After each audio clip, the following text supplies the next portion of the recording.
Welcome in. It is Friday morning, which means that Jeff Bell and I are here to discuss every single matchup in this upcoming slate of games. This is week 14. This is the last week of the fantasy football regular season for most of you out there. So, a huge week. We've got a lot of must win matchups for a lot of fantasy players out there. Jeff Bell, how are you doing this morning? Doing fantastic, Dave. We saw a little bit we did see a shootout last night. I don't know that all the touchdowns went exactly where we would have wanted them to go to keep maybe some of the fantasy totals lower than what they could have been. But we saw 44 points to 30 points. We saw Dallas and Detroit. And I noted last night doing the live show with Matt Waldman, and we were graciously joined by Jeff Blaylock, that the league did something right by having these Thursday games, teams that had played on Thursday the week before. So we do appreciate that. But I think that, it's a good way to get rolling into the week. And it's one of those that we get these primetime spots and we're hoping that they're blow up spots and they end up being so. And so that's what we got last night. And just like we all expected, Amon-Ra St. Brown was able to play, no limitations. I mean, jokes aside, this dude is an absolute freak. And I got to say, I do my article on Monday nights and I write about all of the players who are moving up and down. And I wrote about Amon-Ra as an obvious faller because of the ankle injury. But I also said it would be absurd to question his toughness. And if he is out there on Thursday night, it shouldn't be surprising whatsoever. I mean, this dude just defies everything that we think we know about injuries. It's not only you see him out on the field and some of the expectation, maybe he's just out as a decoy, but not last night. No, He was explosive. He looked like normal self. And you have that injury on Thanksgiving. The talk around, I saw the early talk was, well, he avoided an IR stint, but you're expecting he avoided an IR stint, but are we even going to have him at all for the fantasy playoffs? And he comes through with week 14, trying to push into the playoffs. Yeah, absolutely crazy. I mean, we've seen him do this before too. I mean, I remember a couple of years ago where he played it sounded like it was a potentially season-ending injury, and he's like, "Oh, I'm just going to put a metal plate in my cleat and play through it." I mean, never, ever, ever doubt Amon-Ra St. Brown, and a huge milestone for him as well, Jeff. I'm sure you saw this: the youngest player in NFL history to have 500 receptions. You had been on that watch for a couple of weeks now, saying that he was approaching that milestone. He hit it last night. Jamar Chase might be stealing that title here in the coming weeks. But hey, Amon-Ra's got it for now. Happy for him. Any other takeaways from last night, or do you want to jump into the upcoming games here? No, I think we're good to jump in. I mean, we kind of saw both what we were expected to see out of both sides. Obviously, we're going to watch the CeeDee Lamb concussion coming out of it, but then we saw my guy, Ryan Flanoy, stepping up with a huge game in his absence there. And that kind of forces... It's one of those that we talked earlier in the week, but just continuing to look for these deep options that could come in and be streamers, could come in and be contributors during your fantasy playoffs. And the way that Flanoy played last night, if Lamb is not able to go next week, that definitely puts him very squarely on the radar. Sorry, I cut out for a quick second there, but I think the one benefit that we have going here for CeeDee Lamb is that this did happen on a Thursday night, so we know the numbers by now when it comes to concussion protocol. If a player does get injured, there's about an 80% chance that they miss the next week. I think with that extended break before the next game, with them playing on Thursday, next game is on Sunday night, we should hope to see CeeDee Lamb next week. If not, Ryan Flournoy will make for an interesting streamer. So let's go ahead and dive in. First of all, bye weeks. We've got the Carolina Panthers, New England Patriots, New York Giants, and San Francisco 49ers all on bye. So we've got some pretty impactful bye weeks here. If you're relying on Drake May or Jackson Dart, we've also seen, Theo Johnson has been a streamer lately. George Kittle, a plug-and-play tight end one. So we've got some pretty big names here. Hopefully, at some point, the NFL will realize how important fantasy football is to the game, and they'll stop doing these week 14 buys. Until then, we will continue to navigate around them. But let's go ahead and jump into the Sunday games. The first one we got here, Seattle Seahawks at Atlanta Falcons. This is a game where, we saw Seattle looked a little mortal last week. Sam Darnold kind of looked like the Sam Darnold of old. We didn't see that huge blow-up game that we have seen from him throughout the rest of this season. Let's talk about the injuries, though, for anyone tuning in for the first time. We always use the injuries as a jumping off point here to kind of open up the discussion about the game itself. For the Seattle Seahawks, we've got A.J. Barner limited on Wednesday, practicing in full on Thursday. Same for Jackson Smith and Najigba. We expect both of them to play. Kenneth Walker, he's been dealing with this glute injury that popped up midweek a few weeks ago. He is still continuing to practice through that glute injury. He's been playing through it as well, so we expect to see him out there. And then Drake London, we got this report at the top of the week saying that he is considered day-to-day. However, Monday and Thursday, he was unable to practice. Jeff, let's use that as kind of the first talking point here. If Drake London is able to practice today, let's say in a limited capacity, would you have any faith in putting him in your lineups this weekend? If you're forced to, I've got him as my wide receiver 20 right now, kind of as a placeholder. Just and not sure if I want to move him up or down from that position. But when you're losing 4 players on bye this late in the season, I mean, sure, you've had some, maybe you grabbed Devon Vele, maybe you grabbed Adonai Mitchell, somebody like that came off a big week last week that you could potentially plug in there. At the same time, you're pushing for a playoff spot, and I always go back to what our friend Chris Harris says of what can you live with. And if you're in a position where you need this win to make the playoffs in your league, you need to make probably your own decision at some level and say, am I going to go down with Drake London in my lineup or not in my lineup? And that's going to define my entire season now here at this point. I mean, that wide receiver 20 as a placeholder kind of tells you low end wide receiver 2 territory. The ceiling is there to be. I mean, he was the overall wide receiver 1 for several weeks before he went down with the injury. So we know what is in play for that ceiling. The floor could be there as well. I think the one thing with him is we haven't really seen anybody step up with him out. So if he were to come and play, it would be my expectation he'd be pretty involved. Yeah, and I think if we do look at Drake London, first of all, we all have our own methods of ranking. You've kind of got him in there as a placeholder. I don't even have him in my ranking set because I would be shocked if he is able to play. Like this PCL injury that we have seen Brock Bowers and Ricky Pearsall both suffer this year. It's a pretty impactful injury that, it might not feel 100%. You feel like you can play through it, but you just can't. And then when you do return, you're not 100%. I mean, we saw Brock Bowers out there for 4 weeks looking like a shell of himself until he finally just shut it down for a month until he was able to come back healthy. We also saw earlier in the year that Drake London picked up a shoulder injury at the end of that week 1 game, and he played through that shoulder injury. But for the month after that, he wasn't himself. He wasn't putting up the production that we've come to know from Drake London. So can't question his toughness. We know he might want to get out there, but I think that even if he does play this weekend, we want to temper expectations slightly just because this is a pretty big injury. And then also the whole Kirk Cousins of it. This was you talk about Drake London, wide receiver 1 over that stretch that did come with Michael Penix. I think we'd have to temper expectations slightly with Kirk Cousins.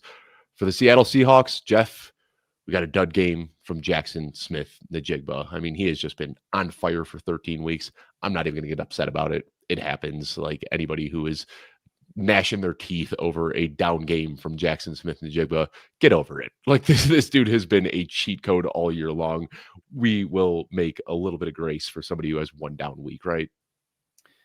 Yeah, I mean, it's a good jumping off point here to talk about just expectations maybe, or just unrealistic expectations. I don't know how you could be upset with anything that you've Jackson Smith and Jigba. It's kind of, the Ohio State Buckeyes won the national championship last year, and they're waiting to see if Chris Henry Jr. signs with the team or not.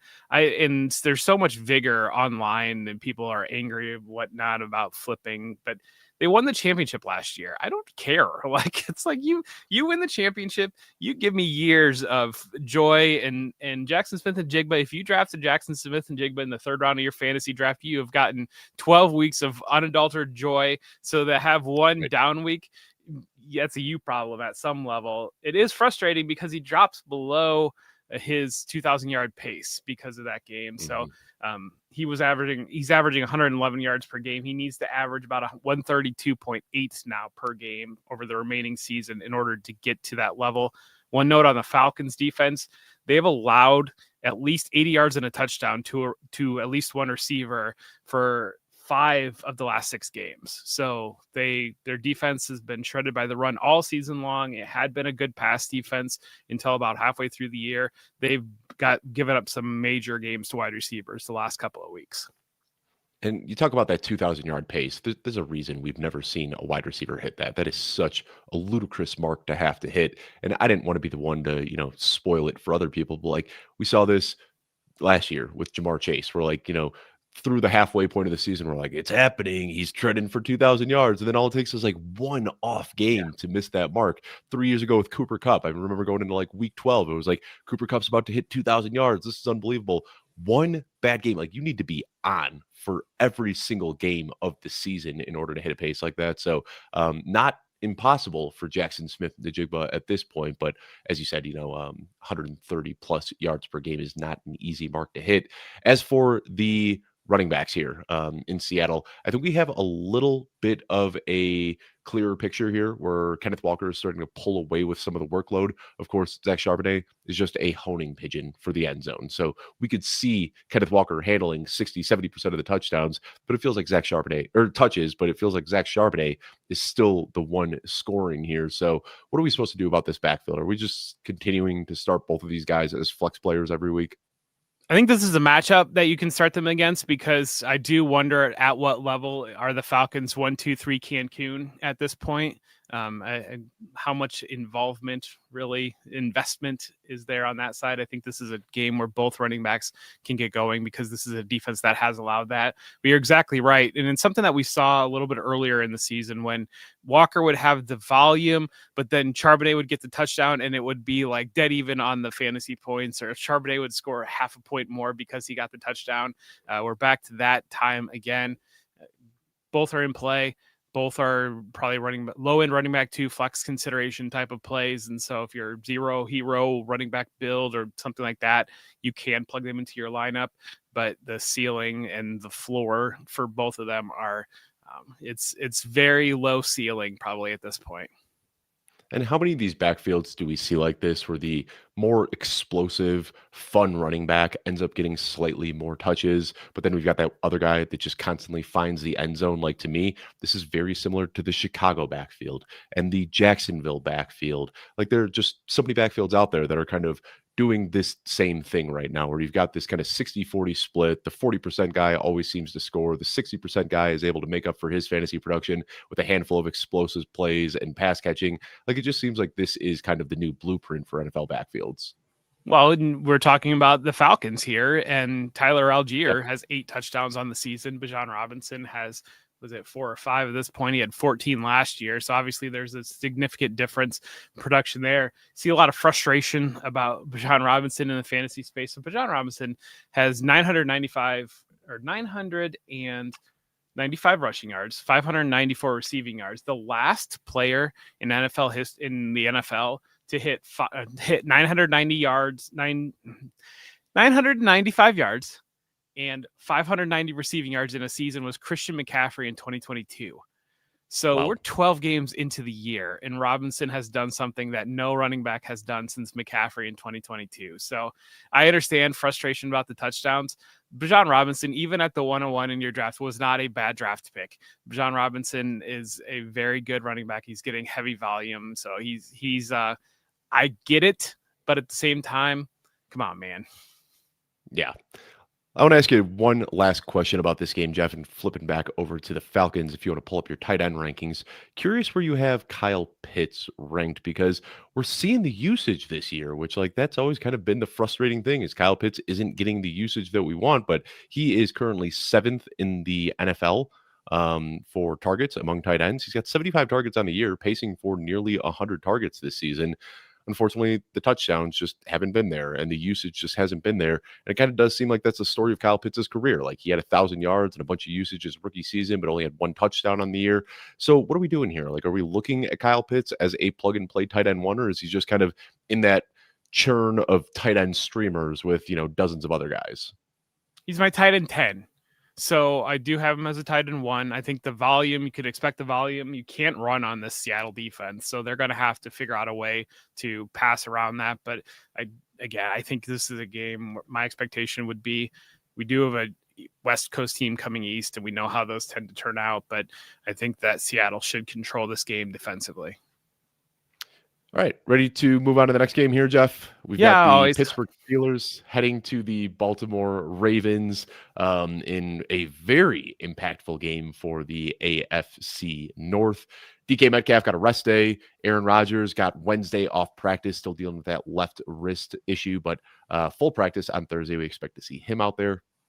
Lamar Jackson, vibes are not great. I saw Sigmund Bloom tweeted about this yesterday, just saying exactly that. Like, the vibes are not great here. Limited practice on Wednesday, downgraded to a DNP on Thursday. He's being listed with an ankle injury, but we know that there are other injuries as well. You know, everything is connected. The knee to the ankle, the knee to the hip. It's all connected, and it just seems like he's dealing with some lower body injuries right now that are really impacting his play.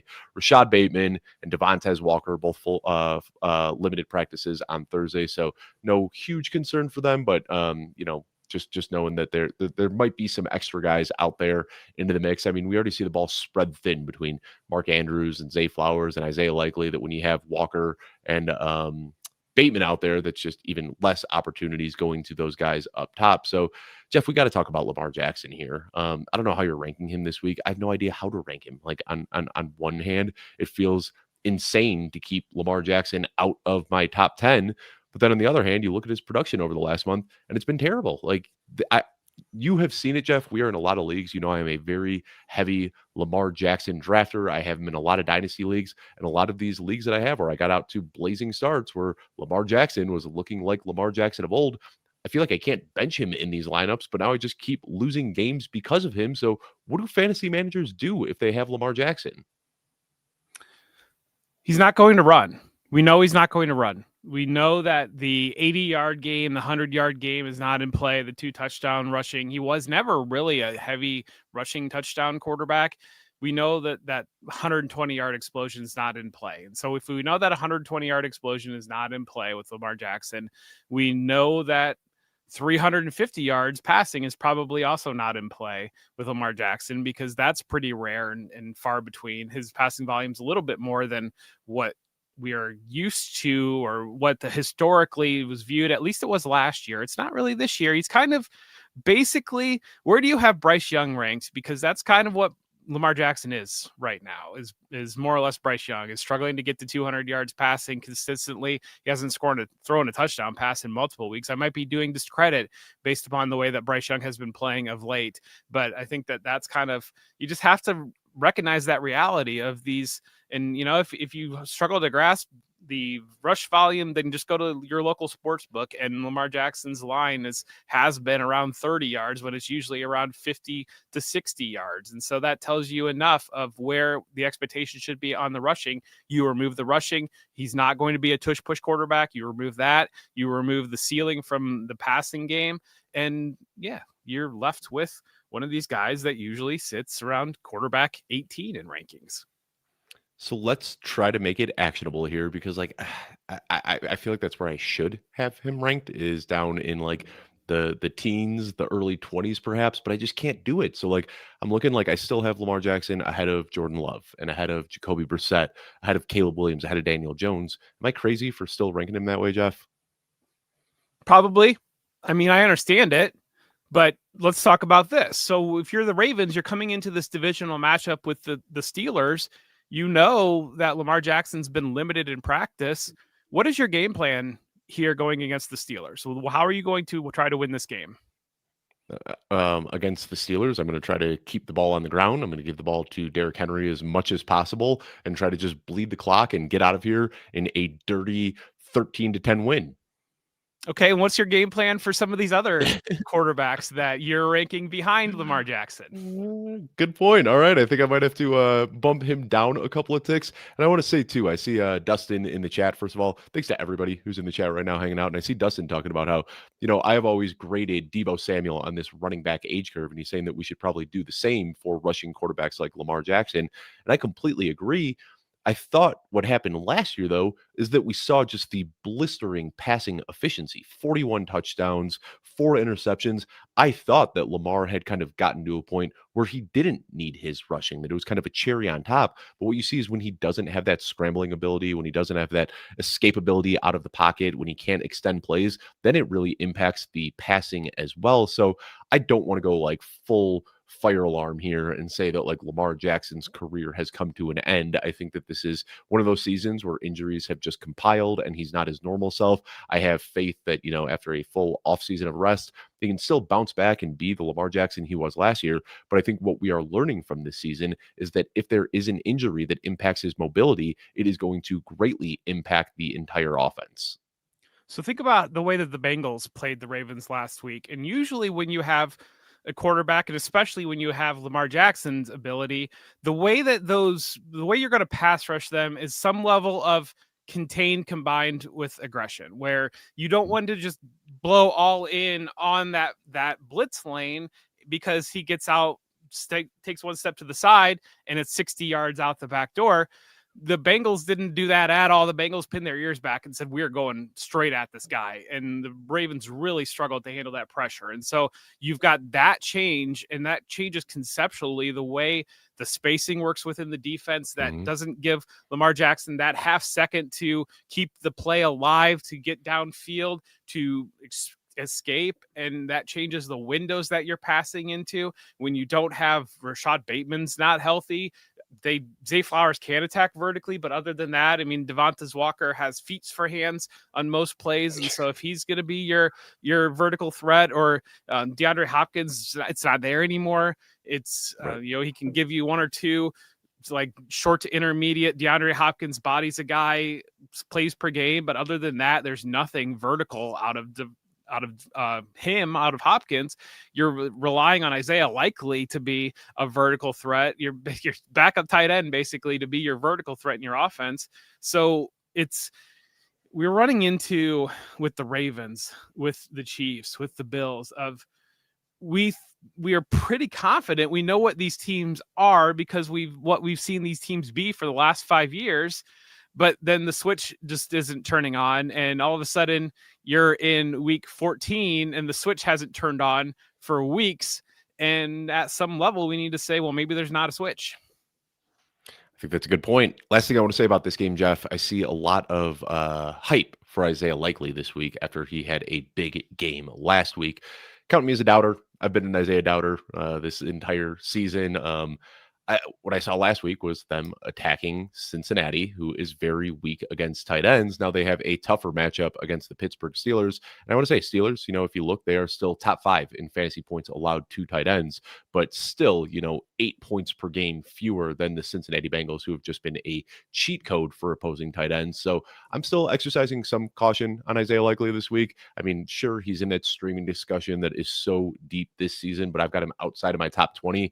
I think what's going to happen is we're going to see a down week from Isaiah Likely. Everybody's going to move off of Isaiah Likely. And then next week, he gets the Cincinnati Bengals again. So I think that everybody who is like very excited about Isaiah Likely is just a week early. I think he's a very low-end streamer this week. And then next week, week 15 against the Bengals, is when he's back in that conversation as a high-end streamer. Are you there as well, Jeff? Yeah, I think that's fair. I mean, we know exactly. I think the stat that I saw, I couldn't give you numbers on it, but the tight end one, obviously we know, is Trey McBride, and the tight end 2 on the season is whatever tight end is playing the Bengals. And so that's kind of the way that you attack them going in. No, I think that's flipped. I think the tight end facing the Bengals is allowing more points than Trey McBride right now. I'm looking, okay. The Bengals are giving up 22.9 points per game to tight ends. Like that, the problem with that is like it needs to be like the tight end 1 facing the Bengals. Like it's not really fair to lump an entire Los Angeles Rams are throwing 17 tight ends at you, and we combine them into one player, and then that's what the score is. I mean, one of those games specifically, I think about like the Pittsburgh Steelers, where Pat Freiermuth, Jonnu Smith, and Darnell Washington all scored against the Bengals one week, right? Yeah. So, So but that's the way you're going to attack, and they don't have the Ravens didn't have the other way that you're going to attack the Bengals is through the air in the passing game with the running backs. It's really just involving the linebackers are horrid, and so you get the linebackers in conflict and you just attack them. And so, yes, exactly. And I think it's a very different matchup against the Steelers. But like we've already talked about, I think the intention would be to coming in. It feels like a game that Derrick Henry rushes the ball 25 times. These teams both attack each other with basically socks full of pennies in the back alley, more or less, and we get just a classic AFC North beatdown fight. I will say, you talk about attacking through the air with the running backs. Keaton Mitchell, not a must start by any means, but does crack my top 36 this week. With Justice Hill out of the picture, we're seeing Keaton Mitchell's role start to grow a little bit. Not a guy who is going to get it there on volume, but all it takes is 3 touches, and he can rip one of those off for a big play. I see you grimacing, Jeff. You hate my Keaton Mitchell take. Rasheen Ali has been the guy that's kind Yeah. of stepped into the Justice Hill role, and there hasn't been volume to that role. Keaton Mitchell, I think, is the direct backup to Derrick Henry, and they're utilizing him a little bit more in that backup role. And yes, I think you're right. You're right in that Keaton Mitchell is very much in play because I would expect that they're going to go through the running backs. And so Derrick Henry, can he handle a 35 touch game? Probably. I don't know. But Keaton Mitchell is giving them enough that they can take that load off there. So, yes, I think you're right in Keaton Mitchell being involved and being deservedly potentially on the radar. But that Justice Hill role, I think, Rasheen Ali has picked that up. And you and I have both been big Rasheen Ali fans since before he even came into the league. So it would be cool to see him in an expanded opportunity now while Justice Hill is out for the next few weeks. Let's move on to the next game here, Jeff. The Tennessee Titans at Cleveland Browns. We've got 4 combined wins between these two teams heading into Week 14. This is just the dumpster fire of the week, but we are going to dig and try to find some fantasy goodness here. Chimere Dike was a full participant yesterday with a quad injury, so we expect to see him out there. Chikakonkwo got his rest day. Tony Pollard got his rest day. And, we talked about this a couple of weeks ago. Titans so liberal with rest days. Like, you see it like every Wednesday they have like 6 to 9 of their veterans are just getting rest days. I mean, it's just, to me, like the Titans have already just called it a year. They are just looking to the end of this season and hoping to get out of here. It's hopefully they can shift the culture a little bit going into next season. For the Cleveland Browns, we got David Njoku. He has been limited with this knee injury in practice for the last month or so, still dealing with that. Dylan Sampson has yet to practice this week. He picked up a calf injury last week. And then Deshaun Watson, 21-day practice window has opened. He is back at practice, coming back from this Achilles injury as a limited participant. Jeff, you and I, we had a very in-depth, nuanced conversation about picking Deshaun Watson up in your deep dynasty leagues, seeing if you can just stash him, get some super flex play from him on the, end of the season. People on YouTube like that take quite a bit. People on Twitter, when I share that same take, did not like it whatsoever. But I was shocked to see Deshaun Watson still available in 40% of dynasty leagues out there. I mean, we talk about this all the time where we're starting guys like Jake Browning in our super flex spots. I mean, if that's where we're at, like any quarterback with a pulse is worth a super flex start, Deshaun Watson should at least be rostered at this point.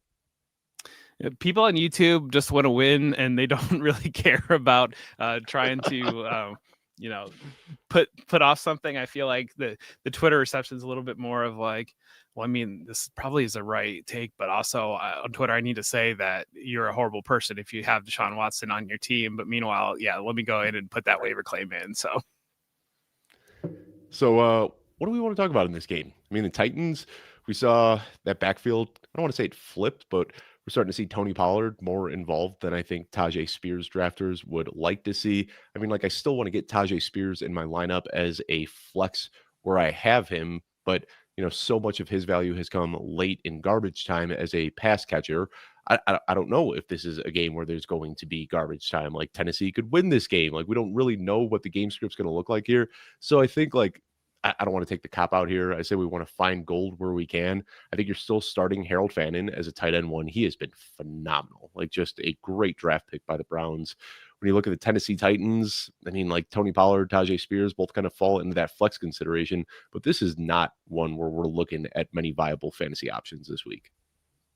Dave, this entire game is garbage time. So there's there is garbage time. There's a whole game is going to be garbage time. So what I'm saying is, I don't know if the Titans are going to fall down 2 or 3 scores to the Browns, right? So numbers, Tajay Spears has at least 3 receptions in 7 consecutive games. That is the 4th most by a Titans running back in their team history. That record is held by Butch Wolford.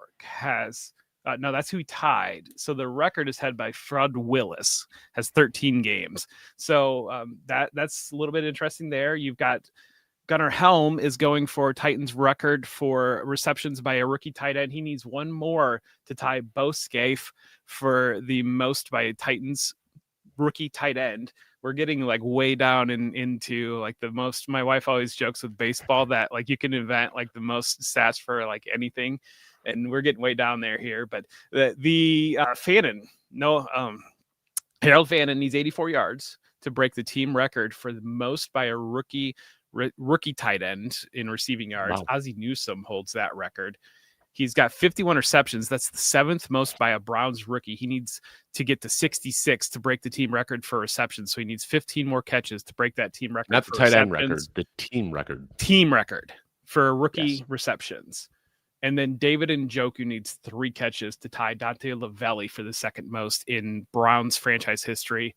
Newsome has the record there. So we got some numbers that we're watching here for some of these guys unexpectedly, like these depth tight ends. And we really are seeing a year where maybe we haven't seen the tight ends pop in quite the way that we would have hoped with the rookies. But at the same time, a lot of these rookie tight ends are going to break team records. Yeah, you know that this is a good game to talk about when we're talking about matchup previews and we're bringing up Ozzie Newsome and Butch Wolford and all these other guys that, I think it's time to move on to the next game is what we're saying here, Jeff. Indianapolis Colts and Jacksonville Jaguars, and this is a very fun game to talk about. We got a lot of good talking points here. Josh Downs didn't practice on Wednesday dealing with a hip and knee injury, but he practiced in full Thursday. We'll expect to see him out there. Daniel Jones still working through this broken fibula, but he is practicing in full. We will definitely talk about that because this is not the Daniel Jones that we saw early in the year. For the Jacksonville Jaguars, Parker Washington didn't practice Wednesday. He picked up a hip injury last week, but upgraded to a limited participant on Thursday, trending in the right direction. And Jeff, I mentioned it with Daniel Jones. I think that's kind of where we need to start this conversation. Through the first 10 weeks, he looked like one of the best quarterbacks in football, leading the league in EPA per dropback. And then we talked about it heading into the bye. He was just unraveling. We saw the 12 sacks over a 2-game stretch. We saw the 4 interceptions. We saw the 6 fumbles. Comes out of the bye and has protected the ball better since, but the lack of mobility has really just changed how he can play. It feels like we're having the Lamar Jackson discussion all over again. He's just a statue in the pocket. He isn't extending plays. He's getting the ball out of his hand quicker, but there's been no rushing upside. We saw 1 rushing attempt for 1 yard last week. So Daniel Jones, it felt like you found a top 5 quarterback early in the season. Now I'm not even sure he's a top 12 quarterback going forward.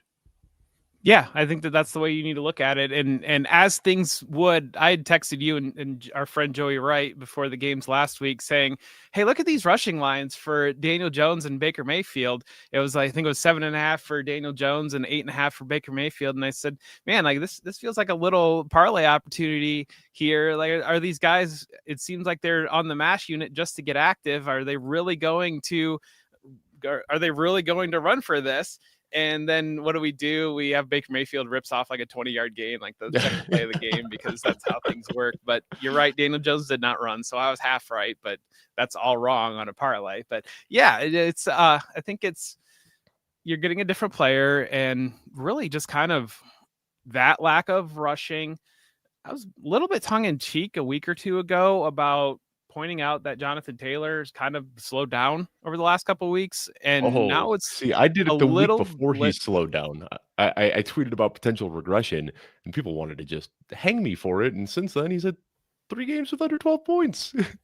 Yeah, and there's a bye in there too. So even 4 of the last 5 weeks, he's not been what you expected to run into, and you're probably getting that team at the top of your league right now that was on Jonathan Taylor through the first 8 weeks of the season and we're running away with the league, and now they've probably potentially pulled back to the pack a little bit. And I think that's probably when you look at the Colts, yes, the Daniel Jones conversation, yes, if he is really even a quarterback one consideration anymore. And at some level, deep superflex leagues, you need to have Riley Leonard either on your roster already or on your radar at least, because if something happens that Daniel Jones does unplug and has to miss a game because of this injury, he could step in there. Jonathan Taylor going up against a difficult Jaguars defense. Is it going to be here in this game? Is this when he's going to get loose for 3 touchdowns again, or is he going to be bottled up again? And this is nice too because we kind of get a preview in this matchup of the fantasy championship matchup. They face the Jaguars again. We get the same exact matchup in week 17. So I think we can kind of get some expectations as to what to expect in the championship. But yeah, Jonathan Taylor, remaining schedule is not great. He's got the Jaguars this week. He gets the Seahawks next week. The 49ers, who, I think you see the 49ers and your gut reaction is, oh, good defense. They are so banged up. This is not the 49ers defense that we expected them to be in the preseason. That's kind of a nice matchup in week 16, but then back to Jacksonville again in week 17, luckily a home matchup. But Jeff, you and I talk so much all the time about how rushing quarterbacks benefit running backs because it's just that little extra, that millisecond that you can bite on a play action helps so much. And we see the Colts run play action at a higher clip than any other team in the NFL. But when you don't have that threat of Daniel Jones keeping the ball and running the bootleg, like you can just kind of load the box up on Jonathan Taylor. And we've also seen that Daniel Jones, if you can press him off of his first read, that's when he starts to unravel a little bit. So I don't want to say that the blueprint has been laid out how to stop this team, but they are not the team that we saw earlier in the year. We're tempering expectations for Daniel Jones. I mean, Jonathan Taylor, he's still my RB3 this week. Like I prefer Jahmyr Gibbs, who, good for him, absolutely went off last night, and Christian McCaffrey ahead of him. Don't hear what we're not saying. We're not saying to bench Jonathan Taylor, but I think like he was just, by a wide margin, the RB1 every single week. And now I think he's just in that conversation with Jahmyr Gibbs and Christian McCaffrey on a weekly basis. Yeah, he's now no longer the running back 1 on the season. Now Christian McCaffrey is the number 1 running back, but we know Christian McCaffrey does have a bye this week, so that will kind of play out a little bit. But I was surprised to see how close James Cook is to Taylor in the rushing battle, because it felt like Taylor was and I know he was at one point like 300 yards up on the entire league. Cook is just 54 yards behind Jonathan Taylor now for the rushing crown. So yeah, it's regression. I also want to talk about the pass catchers here in Indianapolis. I had Sam Wagman on the launch pad yesterday, and we talked about this a little bit. Alfredo Brown and I talked about it a little bit as well on our ranking show yesterday. But when you look at Michael Pittman's production, it has been so correlated to whether they're playing against a man defense or a zone defense. He is fantastic at just finding that soft spot in the zone, picking up those little short intermediate targets. But when he gets a good cornerback on him, they shut him down, and we saw him. Nothing against AJ Terrell, nothing against Trent McDuffie, nothing against Pat Surtain, nothing against, I'm drawing a blank, whoever they played against last week. I should have known this, but working off of memory here, this is a week in Jacksonville where they play a lot of zone coverage. They don't really have that shutdown cornerback. So I think this is a week where there's always that like Michael Pittman or Alec Pierce discussion. To me, this is more of a Michael Pittman week and less of an Alec Pierce week. Are you there as well, Jeff? Or do you think that we're trying to, draw conclusions from nothing? They had the Texans last week, so Texans shut everybody down. Stingley. Yep. So I have Pittman as my wide receiver 26, and I have Pierce just slightly ahead at wide receiver 22. So that's where I stack it up. And I think you're probably right there on the call out on the defensive matchups. And so part of the reason why we do the show with each other is that I'll look back and I will probably make an adjustment to my Michael Pittman rank. I think you bring a good point there. But and when Michael Pittman has 7 catches for 40 yards and Alec Pierce has 2 for 98 and a touchdown, you can yell at me. That's okay. No, I never would yell at you, Dave. You're right more often than you're wrong. So, yeah, it's a good call out. Jacksonville Jaguars. We've got much to discuss here as well, and we're going to spend some time on this game because there's just a lot to talk about here. Parker Washington dealing with an injury. Seems like he is going to play. He has kind of been the odd man out last week. He did leave early, but even before that, we see Jacoby Myers is kind of operating as the primary weapon here. Now, I've heard a lot of people say, there's a big fantasy show out there that I saw pumping all this on social media saying that Brian Thomas is now the wide receiver 4 in Jacksonville.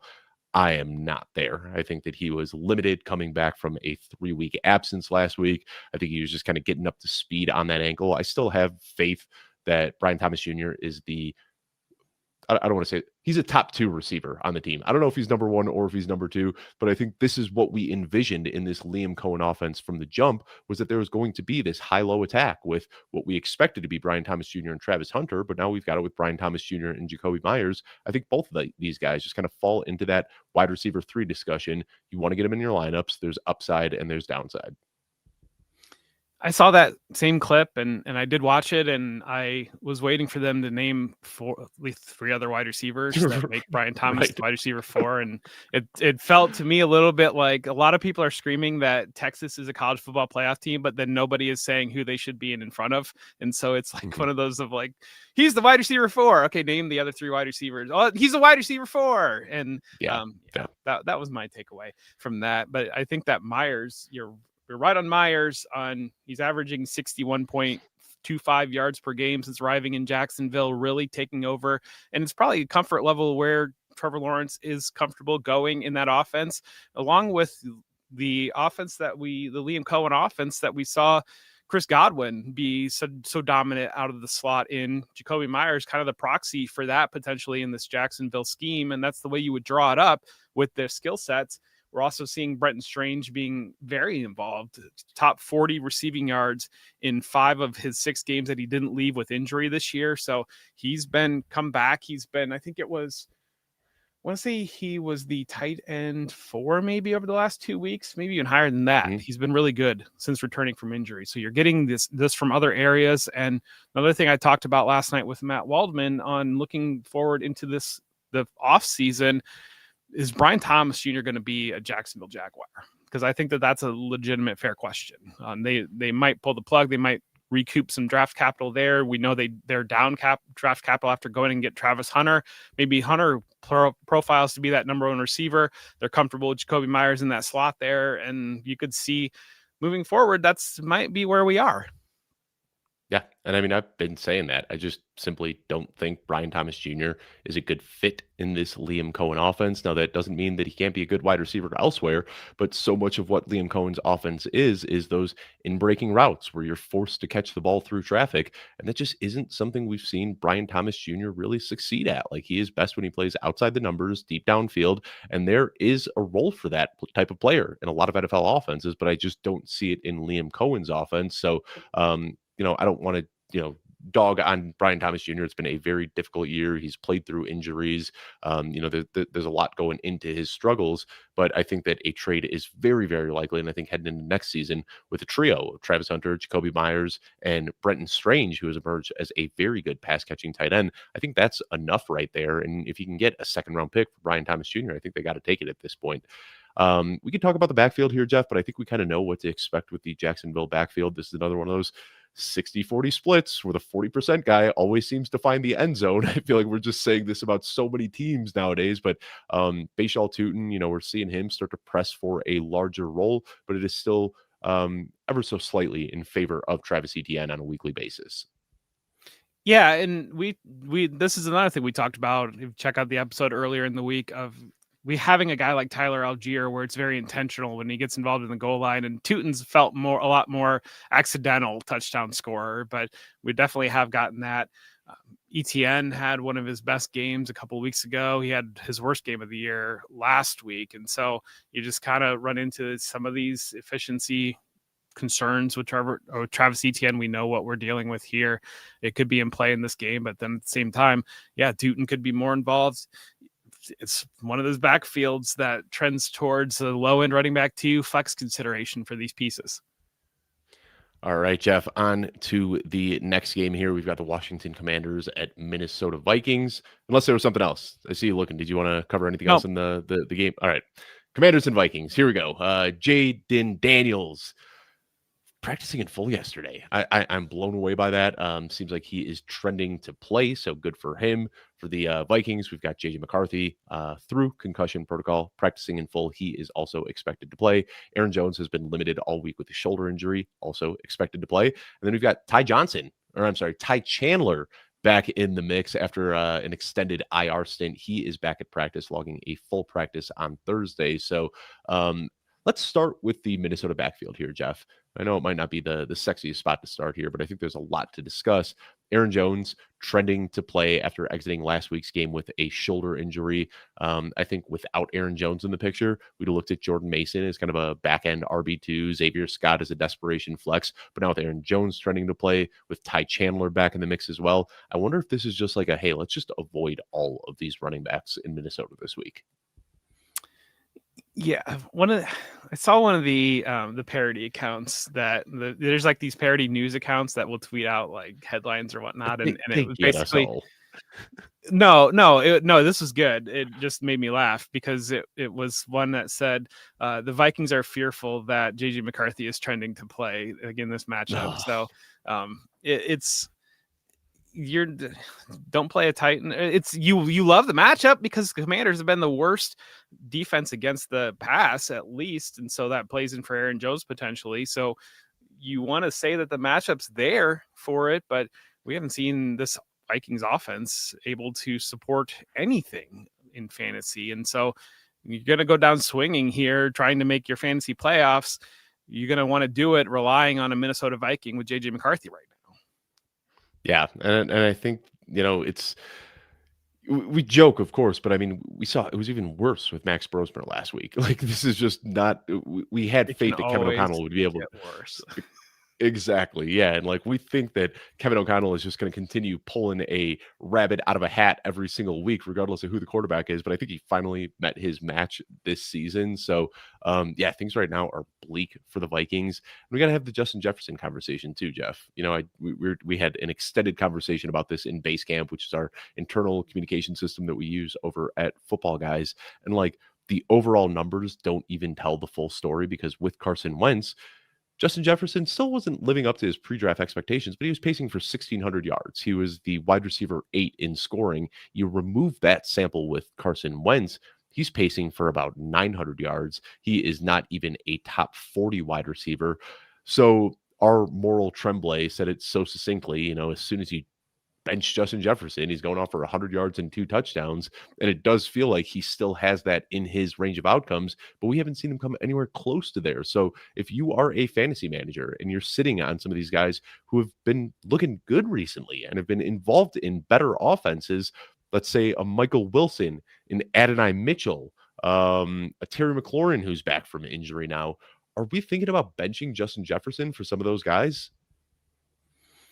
Do you want to miss the fantasy playoffs in your league because you bench Justin Jefferson or because you played Justin Jefferson? And that's the question that you need to ask yourself. And I am not there on ranking an Adonai Mitchell above Justin Jefferson. I'm just not. I'm not. Justin Jefferson's my wide receiver 21 this week, and I don't feel great about it either one direction or the other direction.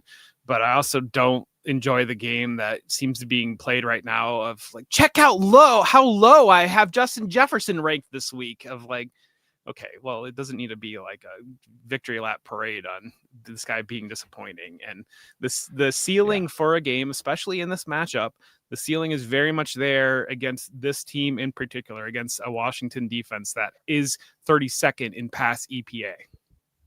And thank you for saying that, because the matchup is good. Like, Washington Commanders giving up 37 points per game to opposing wide receivers. That's 5th best among all teams out there. I just can't get there. I've even got Justin Jefferson a bit higher than you do, and maybe this is just me, stupidly holding on to faith. I've got him as my wide receiver 14 on the week, so I've still got him ahead of Ladd McConkey, Devonta Smith, Christian Watson, T. Higgins, and it's just the matchup. And we've also seen like some really near misses. Like, I flash back to that game against Chicago where JJ McCarthy threw a dime to Justin Jefferson that should have been a 40-something yard touchdown, and Nashawn Wright made this Herculean effort to come down with an interception. Like, we've also seen some uncharacteristic drops from Justin Jefferson where he's not getting in that rhythm, where he's just getting peppered with targets and touching everything, that when the ball does come his way, he's kind of like whoa, like I didn't expect that, and it bounces off of his hands. Like, it's been a weird season, but the usage has still been somewhat promising. I think if we're getting to the point where we're just saying like bench Justin Jefferson, I think we've probably just overcorrected. It's been tough so far, but this is a good matchup, and I think that there is a potential to bounce back in this one. So I can't set your lineups for you, but I do think if you're benching Justin Jefferson, you're probably getting a little bit too cute with it. Yeah, and I mean, we get the questions on Sunday Morning Live with Joey Wright, where we look at the questions about, hey, I've got Justin Jefferson, I've got Rashee Rice, I've got Jalen Waddle, and I've got Terry McLaurin. Who do I play this week? And so in those leagues, sure, yes, that is a question. That's a valid question, and that's Right. in consideration. Those teams are out there that do have that decision to bench Justin Jefferson. We also have a lot of people in these start 10 player leagues that the choice would be either Justin Jefferson or like Troy Franklin. And it's like, Right. okay, we're getting a little bit out there now in this conversation. So just to add some context on it. I see Jazz 2248 in the chat making a really good point. He says JJ McCarthy reminds me of Russell Wilson as a player who needs to get into a rhythm. And I just talked about this with Sam Wagman on the launch pad yesterday, where every single week JJ McCarthy has one drive that inspires so much hope, where it's just like, they're down late in the game and all of a sudden he just like strings together a good drive. And it's just like, where has that JJ McCarthy been all game? And then just turns back into a pumpkin the next week. And sometimes it is, softer coverage that he's getting late in games. But we saw it against the Bears in week 1. We see it almost every single week where he just looks horrendous for 80% of the game. And then he has one drive where he just drives down the field with ease. And you can see it just kind of this unconscious football where everything moves a little bit slower for him and he's hitting his targets. So I don't know what that is. I don't know if this is just an age thing, like he just needs to mature and get a little bit more comfortable out there. But you do occasionally see what made JJ McCarthy a good prospect. It's just been consistency is the major issue so far. It's not a scheme fit, I think, is where it really comes down to it. Of McCarthy, we I saw see. McCarthy Yeah. in Michigan, the ability to play off play action, the ability to play off a strong run game, and the Vikings don't have a strong run game. The Vikings have a terrible run game, and I think it's, you bring up the Bears. It would be really interesting to flip Caleb Williams and JJ McCarthy in their offensive systems, because I don't feel want like that. probably, no, you still No, want I'm Caleb kidding. I'm Williams kidding. regardless. But I'm just saying, like, the way that the Bears have been, the way that Ben Johnson's been playing off the run and opening up things off the run, Mhm. and like the way that Ben Johnson wants as a quarterback, your job is to do X.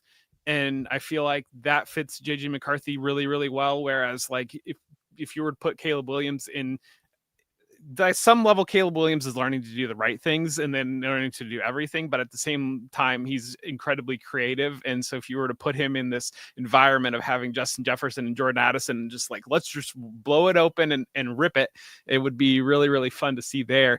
I just think McCarthy he's a quarterback right now in his development cycle that needs to be able to play off of the run. The Vikings aren't able to run the ball. And so that's a big problem. He's missing the short throws. We talked earlier in the week about this earlier in the season about this 9 personality. And it does seem like he is a person that is very proactive about his mental health. And I think that there is Mhm. a lot of value in being very proactive about your mental health. But when you're young and you're learning, you can go the other way too on that, being proactive on your mental health, of it becoming, trying to force yourself to be something that you're not, that you're trying to, instead of just learning what you need to do. And I think that there's just a lot going on with JJ McCarthy right now. We got to stick with this game too, Jeff, because we haven't talked about the Commanders too much. We can talk about the backfield in a second, but first, I think we need to talk about Jaden Daniels, and we got Fantasy Meatball in the chat. Thanks for hanging with us every Friday morning, Fantasy Meatball. Do you trust Jaden Daniels' health to start him in this crucial Week 14 matchup? And that's a question that I think a lot of people have right now, because we saw, I mean, the fact that he's playing again, when I saw that injury, like, there wasn't a doubt in my mind. I said, okay, Jaden Daniels' season is over. Like, that's it. But the guy is clearly made of rubber. Here he is coming back, after not even hitting IR, expected to play this week. I think there's some concern here about how he might play, that he might try to avoid contact a little bit. But we said the same thing about Baker Mayfield last week, and Baker Mayfield was still running all over the field, like reckless abandon. I think that Jaden Daniels has some of that in his game as well. So I understand potential trepidation here in the potential health scare, but also I think it just comes down to like who your other options are. Like, are we saying to bench Jaden Daniels for a Tyler Shuck? Absolutely not. I mean, I think that you've got to kind of look at him as one of those guys that's at minimum in the streaming discussion.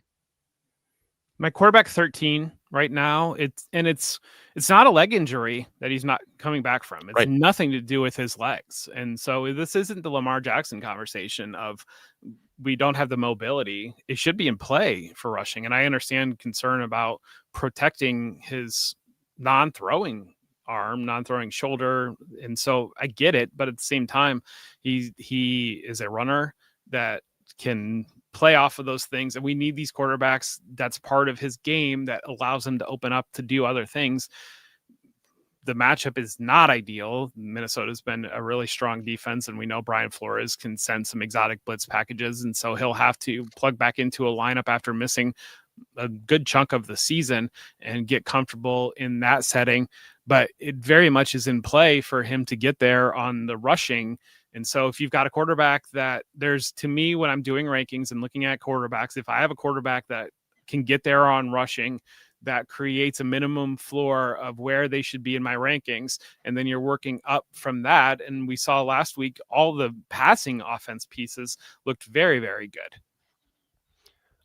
You said this isn't the Lamar Jackson discussion. I'm going to make it the Lamar Jackson discussion. Jeff, who would you rather start this week, Jaden Daniels or Lamar Jackson? I'm ranking Jaden Daniels ahead of Lamar Jackson. All right. And I've got them back to back in my rankings. I mean, I wish I had strong advice here for fantasy managers. We know the upside that it could be Jaden Daniels. I mean, it's his non-throwing arm. Like you said, it's not a lower body injury. He has been cleared for contact, which makes you think that he is healthy. So I think the upside is there. Like, you just need to go ahead and get him in your lineups, but understandable downside there that he can pick up a re-injury, plays a little bit differently. Last thing about this backfield, Jeff, this game, the Washington backfield. What's your read on this one? I mean, I think we kind of have a clear picture here that it's going to be Chris Rodriguez getting the bulk of the work, Jeremy McNichols coming in for some passing down work, Ja'Cory Krosky-Merritt spelling Chris Rodriguez from time to time. But how are you ranking these guys? Like, this to me feels like one of these. There's just no floor with any of these guys. Like, the lack of pass catching upside for Chris Rodriguez gives him a floor of 4 points that he can have, 16 carries for 40 scoreless yards. Jeremy McNichols, we don't know what to expect from him. Like, if they aren't trailing in the game, he kind of gets phased out. And then Ja'Cory Krosky-Merritt, just a touchdown or bust desperation play it this week. We want to rank these guys, but also, like, I understand they're being very low downside with all of them. It's like the dollar store version of Baltimore's backfield, where Rodriguez is like the super cheap version of Derrick Henry, and then McNichols is like the Justice Hill or like Rasheen Ali portion, and then Krosky-Merritt is like the Keaton Mitchell portion, but it's like the most worst version of that potential in that universe. So I do wonder. I mean, we saw Ja'Cory Krosky-Merritt's best games came alongside Jaden Daniels. And again, talk about it all the time. Rushing quarterbacks help running backs. I do wonder if Jaden Daniels being back now does open potential upside for Chris Rodriguez that we haven't seen before, where, Minnesota Vikings, they're going to have to focus on him a little bit. And we've seen Chris Rodriguez hasn't been overly involved in the passing game, but I do wonder if, I think they are going to be bringing the house on Jaden Daniels, like trying to get him as uncomfortable as possible, getting him playing scared. And I wonder if just like getting some dump offs to Chris Rodriguez, just throwing that hot route over the blitz is the way to combat what we expect this game plan to be. So we haven't seen a ton of it. It's just kind of like 1 or 2 targets every single week. But if Chris Rodriguez is the starting running back and Jaden Daniels is out there, I do wonder if we see a little bit of extra involvement in the passing game this week. I don't think that, I don't know. I just think that they've shown us what they are going to be with this backfield. We've seen situations. I mean, Denver, the way that they were playing that game, they threw nearly 50 passes in that game, and we still hardly saw any running back involvement in the passing game there. Rodriguez has touchdowns in 4 of his last 6 games. That's where you're hoping he gets in the end zone. If you're plugging him in, it can be, he gets a touchdown. And we've talked about it offline, but we've run into it in our ranks where we've ranked Rodriguez high relative to the market, and everything is there for the volume and all that, but he didn't get into the end zone. So while we would have looked smart hit again into the end zone, we look like idiots because he didn't get into the end zone. And that's really just where it breaks down on this backfield. Can Chris Rodriguez get a touchdown? Otherwise, it is desperation city to be putting McNichols or Krosky-Merritt into your lineup. Anything else on this game, Jeff? Terry McLaurin was on a pitch count last week and played about 50% of the snaps and saw 14 targets. So that tells me, my math says that if Terry McLaurin is full go, he's going to see about 27 targets. So I think you can book that down. We saw the big game from Zach Ertz. Zach Ertz had an awesome game last week, 10 receptions, over 100 yards. And so he did a lot of fun things that I'm going to filibuster and try to find. And I don't think I have it right now, to be honest. We can move on. We are way late. I'm way behind on stuff. Let's go ahead and move on to the next game here. Miami Dolphins at New York Jets. Darren Waller got a rest day, two rest days. Practicing limited, but listed with rest on the injury report. All the Jets players are healthy, at least the ones that we care about from a fantasy football perspective here, Jeff. Do we want to start with the Mechie and Mitchell of it? Is that where we're starting this conversation, Jeff? I mean, to me, like I see a good duo here, and we got a YouTube comment when we were talking about this wide receiver room a couple of days ago, saying like they should plug Justin Fields back into this lineup now that they actually have like capable receivers. I wonder if we're seeing capable receivers now because Justin Fields isn't starting though. I think it's kind of what came first, the chicken or the egg. Like, do the receivers look good now because they have good receivers, or do the receivers look good now because Tyrod Taylor is starting? I don't know the answer to that question. Both things can be true. So both things can be true here. I think that Adonai Mitchell and John Mechie are a massive upgrade over running Tyler Johnson and Arian Smith and whatever else you can find to throw out there. And so, yes, there's a massive upgrade in that Mitchell and Mechie, I think, are at least wide receiver 3, wide receiver 4, wide receiver 5 territory in a receiver rotation. I'm not sure the other guys that have been playing for the Jets this season belong on an NFL roster at this point in time, much less being on an NFL field. I mean, there's different levels of, you can be the wide receiver 6 if you do all the things with special teams and you're a good guy in the locker room, versus we actually want you out here touching the football. I think Mitchell and Mechie are those types of players that it opens up the conversation on. I don't know that Adonai Mitchell is an ideal number 2 or Mechie is an ideal number 2.5 in a rotation, but when you've got Garrett Wilson as your wide receiver 1, if you plug in a pretty strong wide receiver 2, and then you kind of have Mitchell as your wide receiver 3 and Mechie there as well, you have a actual NFL receiving core when you get to that point. And so that's what you're adding. But at the same time, Tyrod Taylor's ability to play on structure, to play within time, to get the ball to the players that need to get the ball to actually have some volume in a passing attack, do play into Mechie and Mitchell deservedly being on our radars. And then I don't know if there's anything else to talk about with the Jets. Like you're starting Breece Hall, Isaiah Davis is worth a stash as a handcuff. And then even the Dolphins, I don't know what there is to talk about. This is such a concentrated offense. We know Devon Achane is getting his. We know Jalen Waddle's getting his. We know Darren Waller's getting his. And there just isn't really anything else left over. I think one question I can pose to you, Jeff, and I posed the same question to Sam Wagman yesterday. Who's the handcuff to roster in Miami?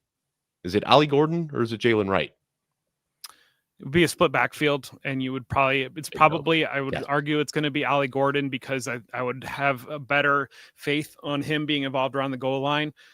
I think that's what you would run into. So Devon Achane, 120 rushing yards in 3 straight games. He is halfway to the NFL record. Chris Johnson, Eric Dickerson, and Earl Campbell had 6 consecutive games of 120 or 100 plus rushing yards. Achane did not catch a pass last week, and that was the first or second time in his career that he didn't catch a pass. So that's interesting. I think on the Breece Hall side, it seems to be just massive disappointment for Breece, but Breece Hall is trending toward his best year of his career. And again, one of these like expectations versus reality. The numbers, I think I'd say that Breece Hall has been a lot better than maybe the conversation around Breece Hall. He needs 156 yards to hit 1,000 for the first time in his career. Sorry, I was muted there, but yes, I mean, we're seeing him. He's gotten a lot of his value in the past has been through the receiving game, but we're seeing him take a huge step forward as a rusher this year. And it feels like every show we do, somehow Breece Hall gets brought up because this is the dynasty show, pending free agency, breakout season, all those sorts of things. But anything else on this game, Jeff? I think we covered it all. This is a game that I think for the most part makes sense. We know where the touches are going in both of these offenses. So are you ranking Mitchell or Mechie ahead?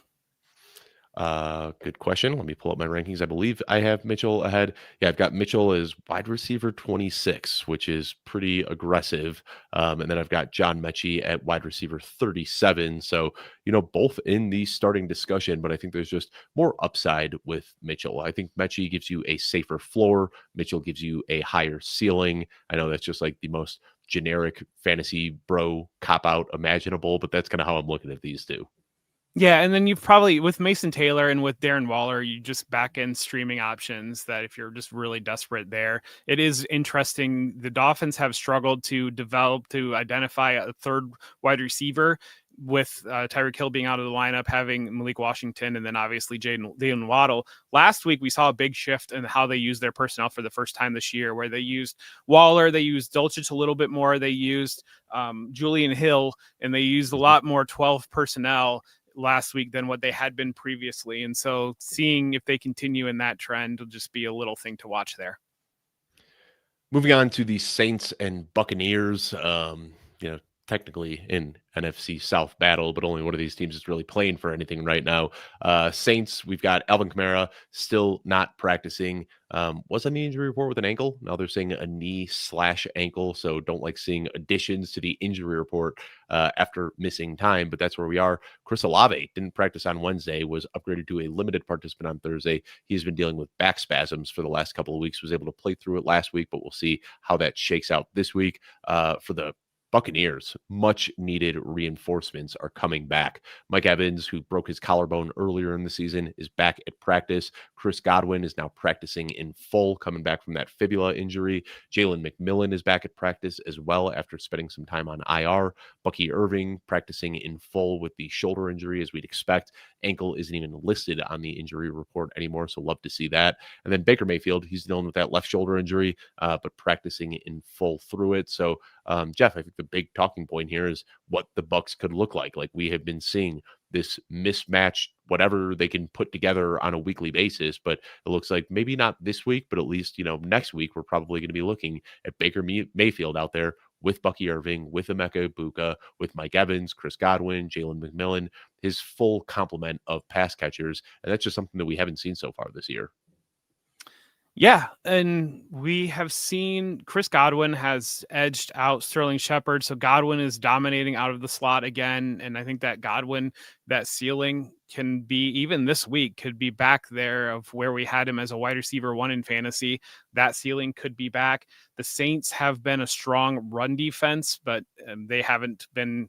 It's like they've kind of been forced in some different directions, but we've seen them be good enough offensively to push teams like the Buccaneers. I think this could be just one of these classic NFC South shootouts that we get into and that get to be so much fun for fantasy. So that is my hope there.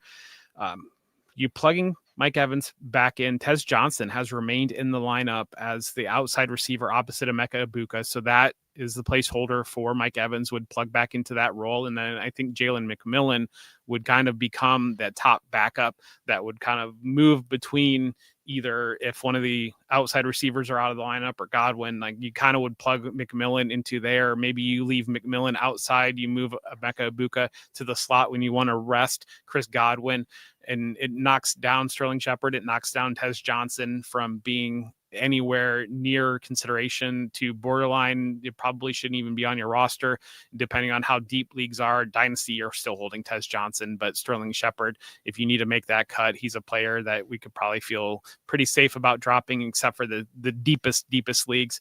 I'm a little bit frustrated. I'm doing really, really well in the Warrior. I want to go back to that real quickly, Jeff. I kind of had the expectation that Jalen McMillan would just push Tez Johnson completely out of the picture. Jalen McMillan me too. All right. Maybe I misunderstood you then, because but still in Dynasty, I think we've seen enough from Tez Johnson that he's worth holding in Dynasty. Is my point. Yeah, absolutely. Yeah, but I do think Jalen McMillan looked phenomenal last year, and this was a third round pick, good prospect. I think that what they want to see, and even that, I mean, with Mike Evans Chris Godwin and Emeka Egbuka all healthy, we're not going to see a lot of Jalen McMillan anyway. But I mean, we're potentially looking at Tez Johnson, who for a big chunk of the season was the secondary weapon in Tampa Bay. Now all of a sudden could quickly fall to like the 6th or the 7th once you factor in Cade Otton. Yeah, and that's the other point too. Not factoring in Cade Otton anymore. When you've got the other three wide receivers healthy, Cade Otton is the Joey called him Pedialyte because he's like when you need him, he's there. But otherwise, you're not purposely doing it. When you've got all the wide receivers healthy, Otton is no longer in the streaming consideration. I think unless you're just super desperate.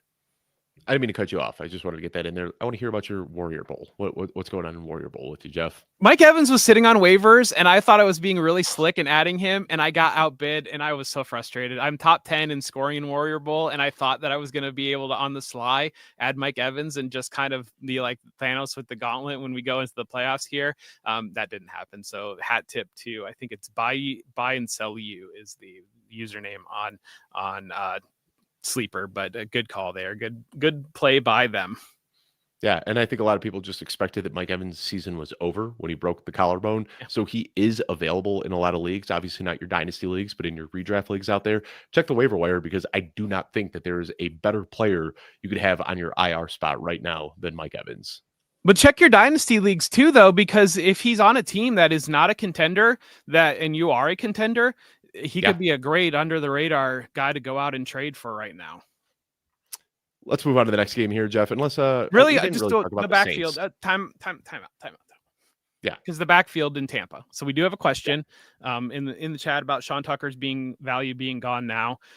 I was really curious how this was going to play out because everything was in play between a three-headed backfield where everybody plays a little bit to Bucky Irving dominates the touches, and it ended up being Rachaad White as the change of pace complement there. My hope was that because Tucker had looked more explosive, maybe we could see a situation where Tucker is a little bit more of that early down back and Bucky Irving is good in the passing game and would kind of be in that passing role a little bit. That's not what we have. We have the opposite where Bucky Irving is back to dominating the early touches and then Rachaad White change of pace pitches in and as a receiving back. So Tucker's value gone. I mean, you're not putting him in your lineup. So in that regard, it's gone, but he's still a high value handcuff and it's going to shake out because Sean Tucker is a restricted free agent after this year. Rachaad White's an unrestricted free agent. So either in dynasty, either going to have the top direct backup is going to be Sean Tucker or Sean Tucker is going to be out in the market potentially. And we've seen he's young and there's high upside there. We did gloss over too. I know people are going to have questions about it. Devin Neal. I know last week, people were disappointing. I said Devin Neal is a decent start last week. This is a young guy with fresh legs who's getting the opportunity. And I had people telling me that he was the worst start of the season. People, tagging receipts to make fun of me and all sorts of things. But he handled 75% of the backfield opportunity. And, he got some targets as well. And he averaged over 4 yards per touch and he didn't score a touchdown. But I think this is still one. I mean, this is not a terrible, this used to be like an avoid your running backs at all cost against Tampa Bay. That's not the defense this is anymore. I'm still ranking Devin Neal as a starter in fantasy this week. Now, is he a guy that we expect to join like the elite tier?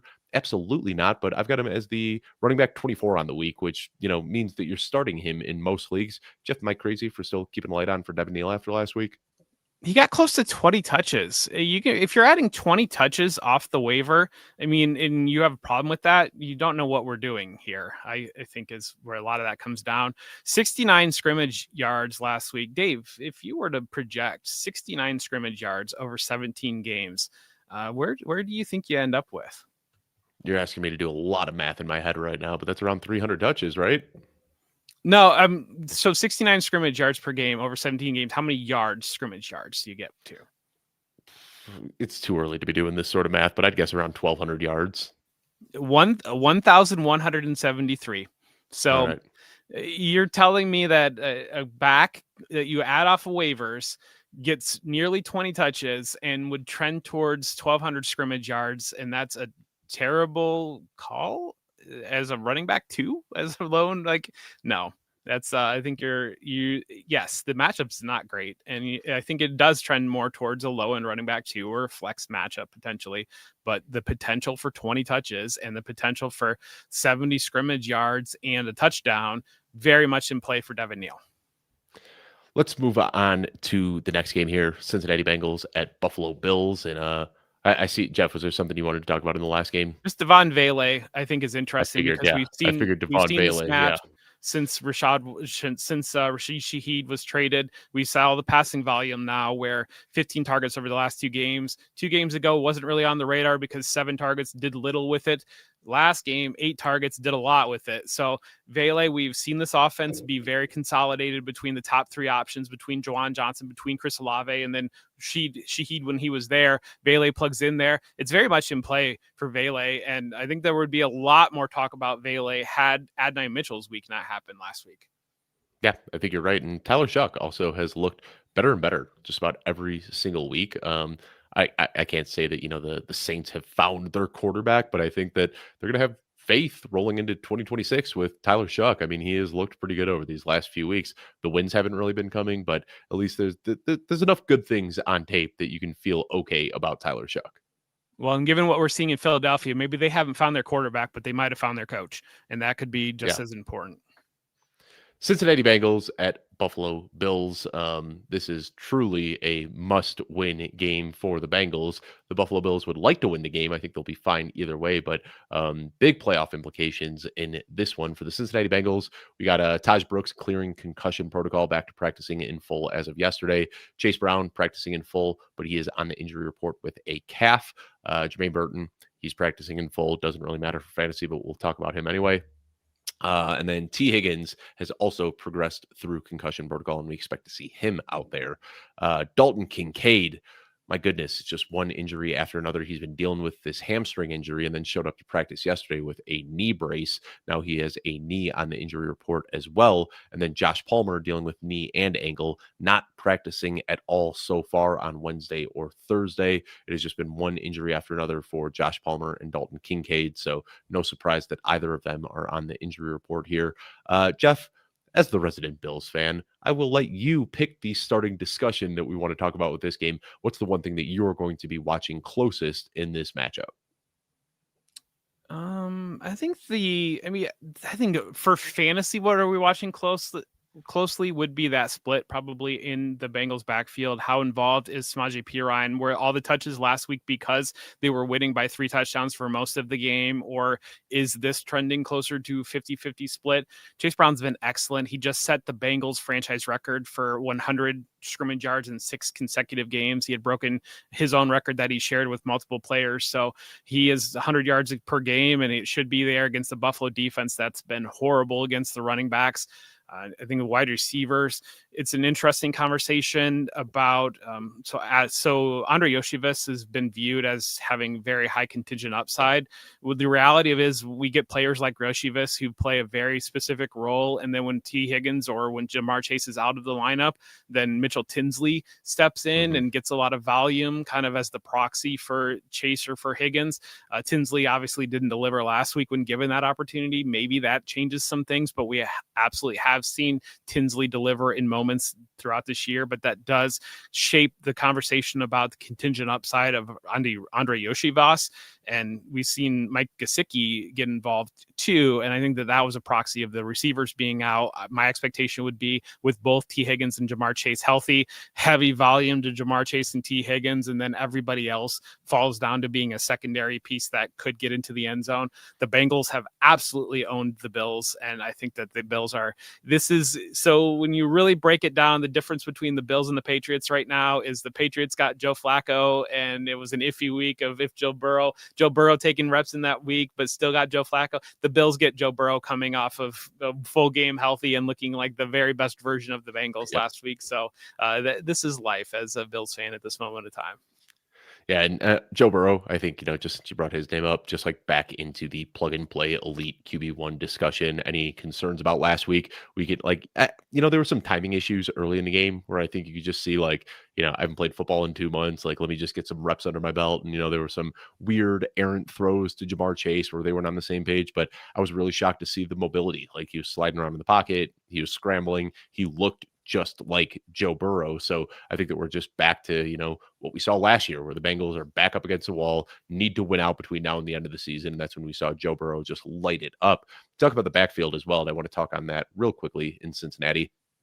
I think if you look at the overall snap count and the box score, you would think that Samaje Perine has pushed for a 60-40 split when the reality is so much of his work did come late when they were up 2-3 scores. I think this is still Chase Brown's backfield. I think it's 6 games now, Jeff, that he has had 100 plus scrimmage yards. I mean, he has Team just record. been dominant. Yeah. And he has been dominant. Like, he looks like, and again, early season biases. We talk about it all the time. Week 1 wasn't great. It was just kind of like a weird fluky game with Joe Burrow. And then we saw the 4 weeks with Jake Browning that were absolutely horrendous. Since Joe Flacco has taken over, the efficiency has rebounded for Chase Brown. He's ripping off breakaway runs again. He is breaking tackles. He is getting pass catching opportunities. And I think that what we saw last week was them just saying like, hey, Samaje Perine's been off for a few weeks. We've got this game completely under. Like, let's get some extra reps for Samaje, help him feel a little bit better. But I think that in this, what is a must-win game against a better team, I think we see a lot more Chase Brown. And I am eating the cheese this week. Like, I have Chase Brown way up in my rankings going up against the Bills. They are giving up the 5th most points to opposing running backs. I've got Chase Brown is inside my top 6 running backs this week. Like, he is an absolute must start. And Samaje Perine, like, if you're really, really desperate and you need to put him in the flex spot, you could always score a touchdown. You could always catch a few balls. But I think this is still Chase Brown's backfield. It absolutely is. So Chase Brown has 48 receptions. That's the 10th most by a Bengals running back. He needs 12 more. 60 is the team record held by Joe Mixon for a Bengals running back. So 12 catches. He should get there. I've seen a lot of talk about, we were getting numbers from Joe Flacco. We were getting quarterback numbers, and Flacco had them in games. The problem was Joe Flacco would make the wrong decision or not know the right read, those types of things. And so the difference that you're getting with Joe Burrow to Joe Flacco is while Joe Flacco was giving fantasy numbers, and you could make the argument of how many different numbers is Joe Burrow going to put up relative to what Joe Flacco was putting up. Sure, but then Joe Burrow also makes the right call on every single play and the right check and the right read and doesn't turn the ball over in the red zone when you're trying to beat the Patriots or these types of games. And so I think that's the difference of what you're getting with Joe Burrow in the lineup relative to Joe Flacco in the lineup. For the Bills, we've got Keon Coleman scoring touchdowns in back-to-back weeks. And Jeff, maybe you can find something that I didn't. I tried so desperately to find something, anything that would give me some sort of confidence in Keon Coleman, like looking at all of the efficiency numbers you could possibly imagine. And there's just nothing. Like, this guy ranks outside the top 50, top 70 in like every single efficiency metric we can care about. But at the same time, like, he is occasionally catching touchdowns on one of the better offenses in the league. Like, I feel like we just ask the same question every single week. Like, is there any Bills pass catcher that you can trust? And I think the answer is still no. Like, I don't even have trust in Khalil Shakir. Like, he has had dud weeks and he's supposed to be the primary guy here. Like, Josh Allen just spreads the ball all over the place. And when his receivers aren't getting it going for him, he is just going to run the ball himself. I mean, I think this is just, I don't know if I've ever seen anything like this where we have like what is undoubtedly one of the best offenses in the league. But outside of James Cook, outside of Josh Allen, there's just nobody you can trust in your lineup on a weekly basis. I was angry watching the game as a Bills fan. I turned in the second half, but I was angry watching the game and then when I went back through my target report that I release on Wednesdays, looking at the top 3 targets for each team, I saw Ty Johnson as the number 1 target and Dawson Knox as the number 2 target. It was just, what are we doing here? What are we doing here? You don't feel good about any of the Bills receivers and doing what we do. Whoever out of these, somehow they're playing 8 receivers at a time, it feels like, and whoever you rank lowest is going to be the guy that scores the touchdown for you, because that's how it works. Brandon Cooks, I think, is going to continue to play. Terrell Shavers being involved, just rotating through these receivers.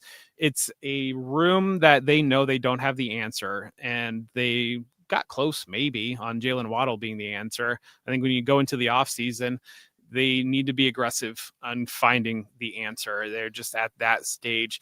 They know that it's not the answer of any of these players, and so they're not going to be the answer for you in any of your fantasy lineups outside of maybe a deep best ball league, or if you're just super desperate, like Brandon Cooks or a Gabe Davis or Shavers or somebody, and you hope they catch the touchdown. That's just where we stand right now with all these targets in Buffalo. And, like for what we have to do, where we're ranking, 300 plus players every single week and, trying to get those little edges we can, like, getting the consensus wide receiver 100 up into the top 60 and whatnot. I remember like Terrell Shavers, you and I both caught on to this. It was like week 6 where we're like, Terrell Shavers is playing half the snaps. Like, this is kind of a sneaky guy. And like, it seemed like every week I was ranking Terrell Shavers 30, 40 spots higher than everybody else in the big rankings contest. And then when I finally just said, like, this guy's not doing anything. Like, he's just out there running wind sprints, I finally fade him in my rankings, and then he goes off for 90 and a touchdown. I try so hard to understand every single team and get these edges where I can.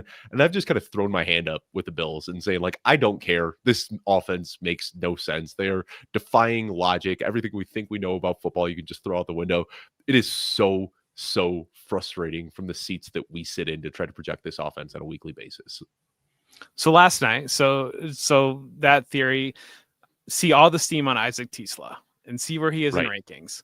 And you look at it and you say, the role that he is playing is a secondary role. He just ends up being on the field. Their volume is not going to that role. Even if Amon-Ra St. Brown is out, it's still probably Tom Kennedy, like, getting 5 or 6 targets, and Tisla gets 1 or 2 targets. I don't agree with where the industry is on Tisla. And I was right. The volume wasn't there. He catches a touchdown and I'm right. Wrong. I'm an idiot. And it's just how it is. Yep. That is 2 catches. One of them just so happened to be a touchdown. So you were wrong for fading him. Yep. But I'm an idiot for fading him. That's the way it goes. All right. We are on to the Bill's backfield. Just the quickest question here in the chat. We got Spaz Rabbit Carlson asking about Ty Johnson in a bunch of sleeper leagues. Do you like him better than Ray Davis backing up Cook? No. Ray Davis is the direct backup. If you're looking for a desperation start this week, you prefer Ty Johnson. If you're looking for if you're looking for the guy that has the upside, it's Ray Davis. Yeah, Ty Johnson could potentially be in play for a flex in PPR, given that the Bengals defense has been gashed by running backs, and that's the way you attack them. And this could be a potential shootout, but it's just kind of some of the conversations about like the Baltimore, where, just view Cook as Derrick Henry, view Ty Johnson as the receiving back proxy, and then view Ray Davis as the Keaton Mitchell, the guy that will come in if Cook's out. Denver Broncos at Las Vegas Raiders, 10-2 team facing off against a 2-10 team. All of the fantasy relevant Broncos players are healthy. Good for them. We don't see that often this late in the season. For the Raiders, we've got Michael Mayer not practicing with an ankle injury. He missed last week's game, looking like he is potentially trending to miss this week as well. Geno Smith is on the injury report with a foot injury, but he practiced in full yesterday. And then Dante Thornton is in concussion protocol, has yet to practice this week. Going to be an uphill battle for him to play. Jeff, I think we saw what we wanted to see last week. We saw a new offensive coordinator, and the offensive coordinator said, hey, Brock Bowers is pretty good. Let's get him the ball a lot. Let's design touches to get the ball to our best player. We're done with the Tyler Lockett nonsense. We're done with, these Brock Bowers and Ashton Jeanty. That's who this offense should flow through. And shout out to Greg Olson for understanding the assignment. Yeah, I think Jeanty is really interesting in that he's another one of these players that the opinion seems to be him being a massive disappointment. And meanwhile, he is going to he's already broken every receiving record for a Raiders rookie running back. And I think a lot with Jeanty, he's been a running back 1 on the season for fantasy. I think the expectation of the type of player that Jeanty was didn't match the reality of, I think he's a version of Devin Achane instead Mhm. of a lot of people viewing him kind of as like the Saquon Barkley type of he should be rushing 25, 30 times for 150 yards. The reality of it is I think he's a lot more like the Achane, where it's going to can get you 6 catches and get you 50 yards receiving and get you 80 yards rushing. And it ends up being a fantasy running back one via that path. But we do run into these times where what we expect to see in our mind doesn't match reality. And while the numbers still can be fine, because it's not what we expected to see, it's disappointing. You say Achane. Can I say Christian McCaffrey? Is that too much? Achane's got Yeah, the I think speed that they're I the don't same think Cincy family. does. Yeah.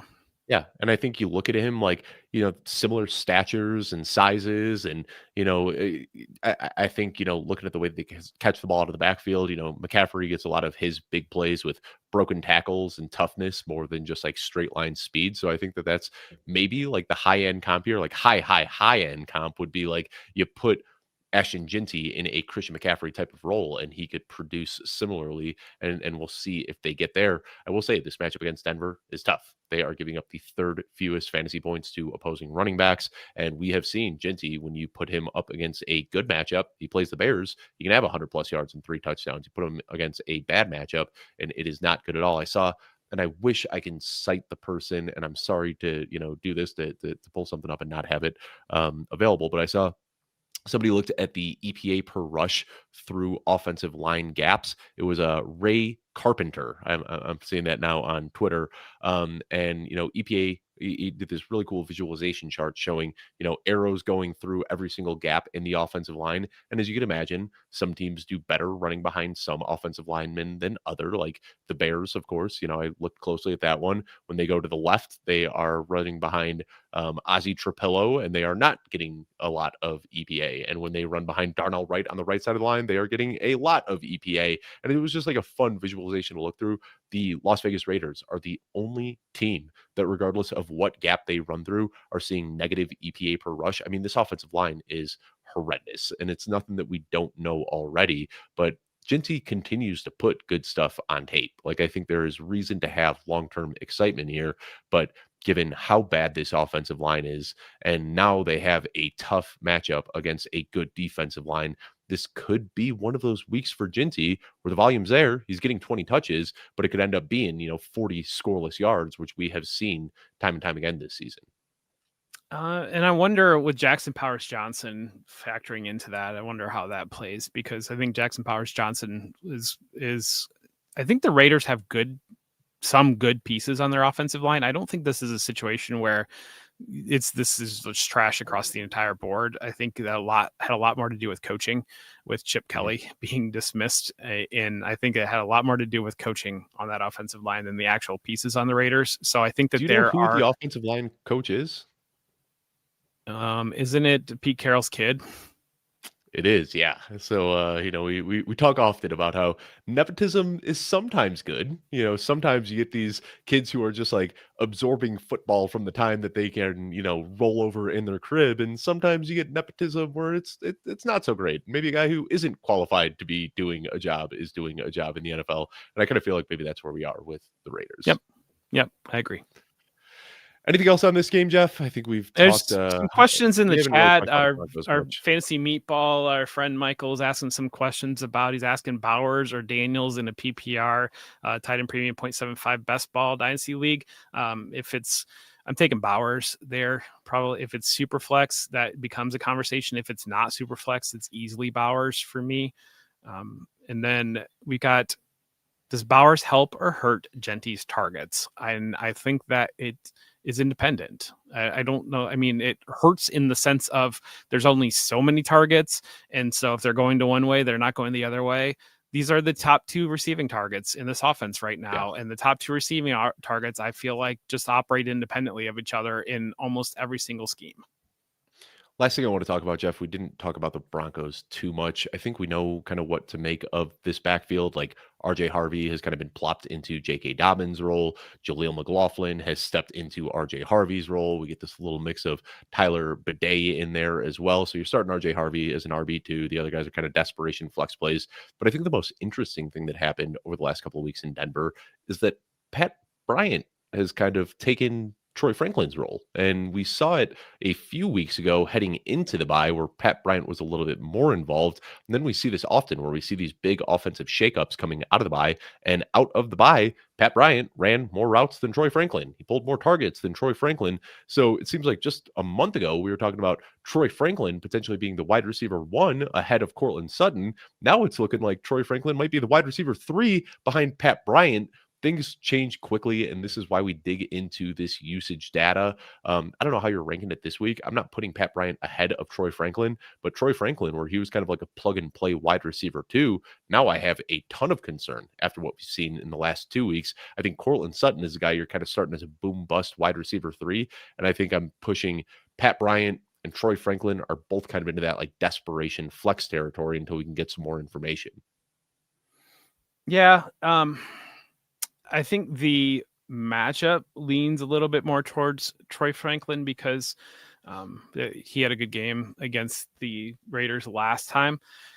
I would say that I don't know that Bryant has taken Franklin's role. I kind of think Evan Ingram has taken Franklin's role, and Bryant has just grown his role. And what you're seeing, Bryant is pretty good as a run blocker, and Troy Franklin is horrible as a run blocker. And so Brian is remaining on the field. He's playing all the run blocking snaps, but then also more on top of that.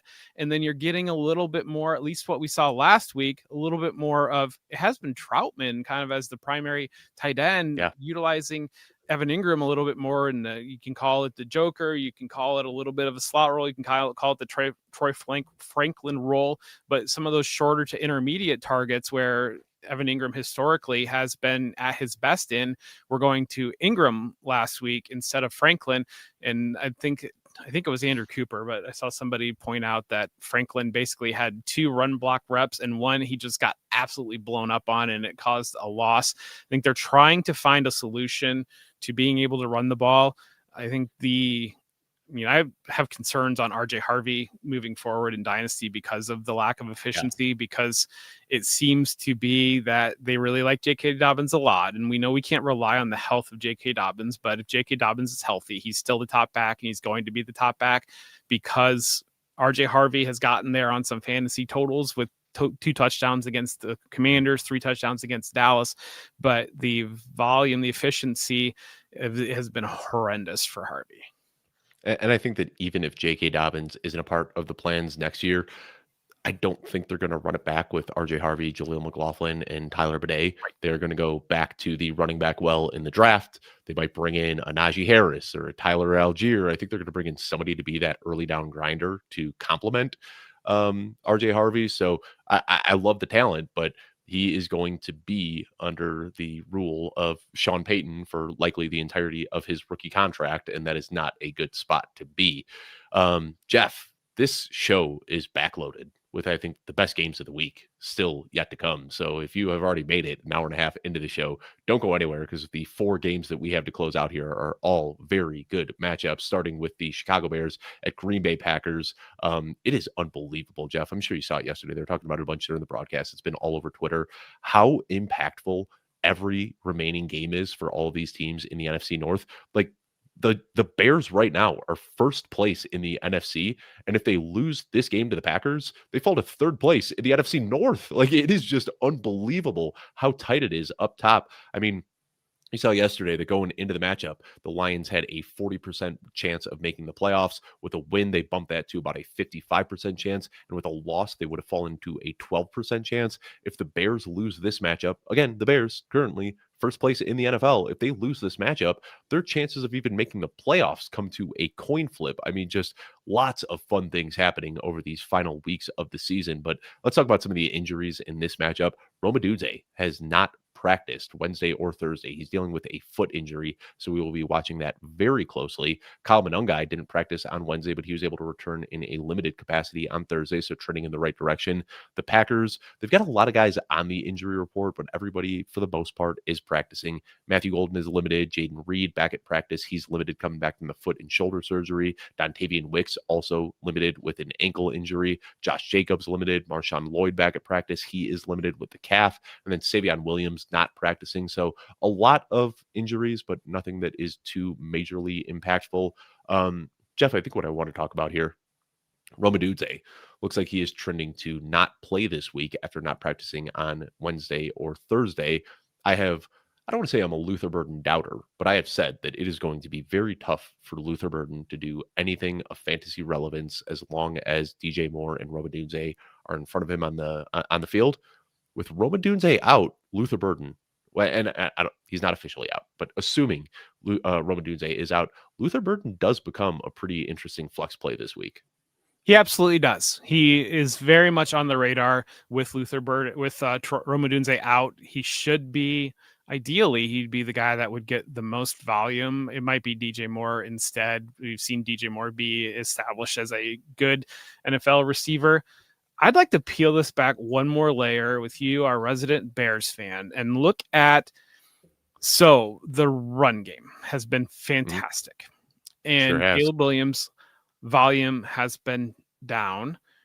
Do you think that this is to cover up Caleb Williams and protect Caleb Williams, or do you think this is the run game is going really, really well? Let's keep rolling it. We are running it down teams' throats, and every team in the league would absolutely love to just run it down a team's throat week after week. We're able to do that. It's got a lot less to do with we're very ultra concerned about Caleb Williams. We have to keep him safe, and a lot more to do with this is the thing that is going really well right now. And because this is going really well, we're going to lean into it. We're going to keep doing it until it's stopped. And when we need to, we can build pieces on top of it. Both. I think that it is both. I don't think Caleb Williams is fully where they want him to be yet.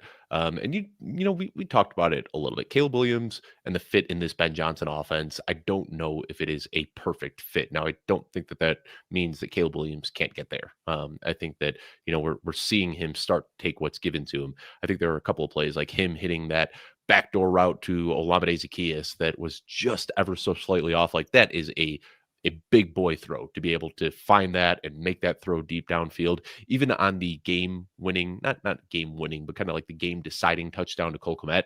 That play was drawn up where DeAndre Swift was supposed to be the primary read. He was able to find Cole Kmet deep and hit him. So we're starting to see the game slow down for Caleb Williams. The frustrating thing is that there are just these errant throws. And, I'm not a mechanics expert and I'm not going to pretend to be, but I don't think you need to be an expert to see that he tries to do so much things where he uses his athleticism to make up for poor fundamentals, where instead of just setting his feet, he likes to do the, hey, I'm falling back on one heel and I'm just going to rip this ball downfield. And then the ball ends up a little bit off of where it should be, short of where it should be. So I don't think that Caleb Williams is ever going to be a Jared Goff, who we saw immaculately running a Ben Johnson offense. You just can't do that. Like, it would be a disservice to Caleb Williams to ask him to play like that. Like, it would be clipping an Eagle's wings. Like, it just wouldn't be fair. What Caleb Williams does best is evading pressure and getting outside of the pocket and making these miraculous throws on the run. And if you ask him to just stand tall in the pocket and throw the ball the way Jared Goff did, you're not getting the full expected ceiling that you can get from Caleb Williams. That being said, I think they are using the run game. I don't want to say to cover up Caleb Williams' warts or anything like that, but this is who Ben Johnson is. And I think people get so enamored by the highlights that you see the hook and ladder and you see the flea flicker and you see these like complex, fun trick plays that he sprinkles in once every 2 or 3 games. But at his core, Ben Johnson wants to punch you in the mouth by moving the line of scrimmage and just beating you down with a run game. And that's what he did in Detroit. And that's what he's doing now in Chicago. And that's why we saw before the draft, before free agency, they traded for Jonah Jackson. They traded for Joe Tootie. They went out and they signed Drew Dahlman 13 minutes after free agency opened because they knew that in order to get this Ben Johnson offense that is going to beat you with a run game, they needed to fortify the interior offensive line. And that's exactly what they did. So I think it's a little bit of both. I think they want to try to take the air out of the ball so Caleb Williams can't make mistakes that put them behind the sticks, but they also just want to run the ball because that's who Ben Johnson is. Yeah, and so this is year 1 with Ben Johnson and Caleb Williams, and so what a good coach is going to do is they're going to say, this is my scheme, this is my talent. How do I marry my scheme into building up my talent? A bad coach is going to say, this is my scheme, this is my talent, this talent is going to fit my scheme, and regardless. And so I think it's going to be interesting to see, because this is year one. So it's the learning year basically on. And so coming off of this year, Ben Johnson will have a full off season. And so how much is he able to marry his scheme to exemplify Caleb Williams and continue to allow the creativity and the growth and all those things? And how much is it going to be, no, Caleb, you need to be this round, this square peg, and I've got my hole is round and I've got a hammer here, and we're going to see how this is going to work out. And so I think that'll be interesting to watch. With my expectation with Ben Johnson is that he is a good coach that will continue to grow and develop Caleb Williams. You talk about I was watching the Swift reception number very closely for a parlay. So that play to Cole Kmet, like I saw it, and it's like, is take the easy thing, Caleb. And then like I see like he's holding the ball instead of letting it go, and I was like, oh no, what are we gonna do? And then he hits Cole Kmet for the touchdown. I was like, yeah, you didn't do the right thing, Caleb. Good job there. Prime Vision. We can't talk about it enough. It is so good. Like watching the game live, because that's one on the broadcast angle we wouldn't have seen Cole Kmet out there, but like getting able to watch that game in Prime Vision. Shout out Amazon. I hate to shout out corporate mega lords like Amazon, but what they are doing with Prime Vision is special, and it just is such a better viewing experience, because that was one you, as somebody hoping your parlay would hit, or saying Swift, he's open, and me as a Bears fan seeing that they could put the hammer in the coffin, I'm saying hit that throw to Cole Kmet, and he saw him and he hit him. So it was fun. I had the broadcast view. And so that's where like DeAndre Swift is wide open in my view, and nothing is downfield. And so, yeah, but Caleb made the right throw and he hit it. I think just the narrative on Caleb Williams is just one so far off kilter that it's he's good. I think he's good. I do. Here's the last thing I'll say. You kind of asked about the run game and Caleb Williams and these sorts of things. What I will say as a Bears fan, the Bears are so far ahead of the imaginary schedule that I built in my head. Like, I thought this was going to be hey, let's just figure out what we've got here. Let's play 17 games, get out of here healthy and unscathed, and then reassess in the offseason. I talked so much this offseason about how there is a 3 to 4 year plan with Caleb Williams and Ryan Poles and Ben Johnson all being tied together under long-term contracts. I thought this was going to be like a 4 to 6 win team that get a little punchy towards the end of the season. But like we said, first place in the NFC right now, they are way ahead of schedule. So my faith in Ben Johnson is immeasurable. Like I am so happy. It seems like we found a coach, and I have faith in him to make the tweaks necessary on a weekly basis going into next year. Happy with what we have here. For the Green Bay Packers, Jeff, Christian Watson is he's not a wide receiver one yet, but he is getting darn close. And, I was just kicking myself over a show a couple of days ago that was since deleted off of YouTube, unfortunately. But Christian Watson, nothing makes sense this year. This should not have been the year for Christian Watson. Christian Watson, through his first 3 years, did very little with ample opportunity. And now here he is coming back off of an ACL. In a year where we expected him to return late in the season. They made an investment with a first round wide receiver. I had no expectations for Christian Watson, and now he is suddenly doubling his per game yardage. He is a focal point of the offense. He's not just a deep threat. He's getting the short to intermediate targets as well.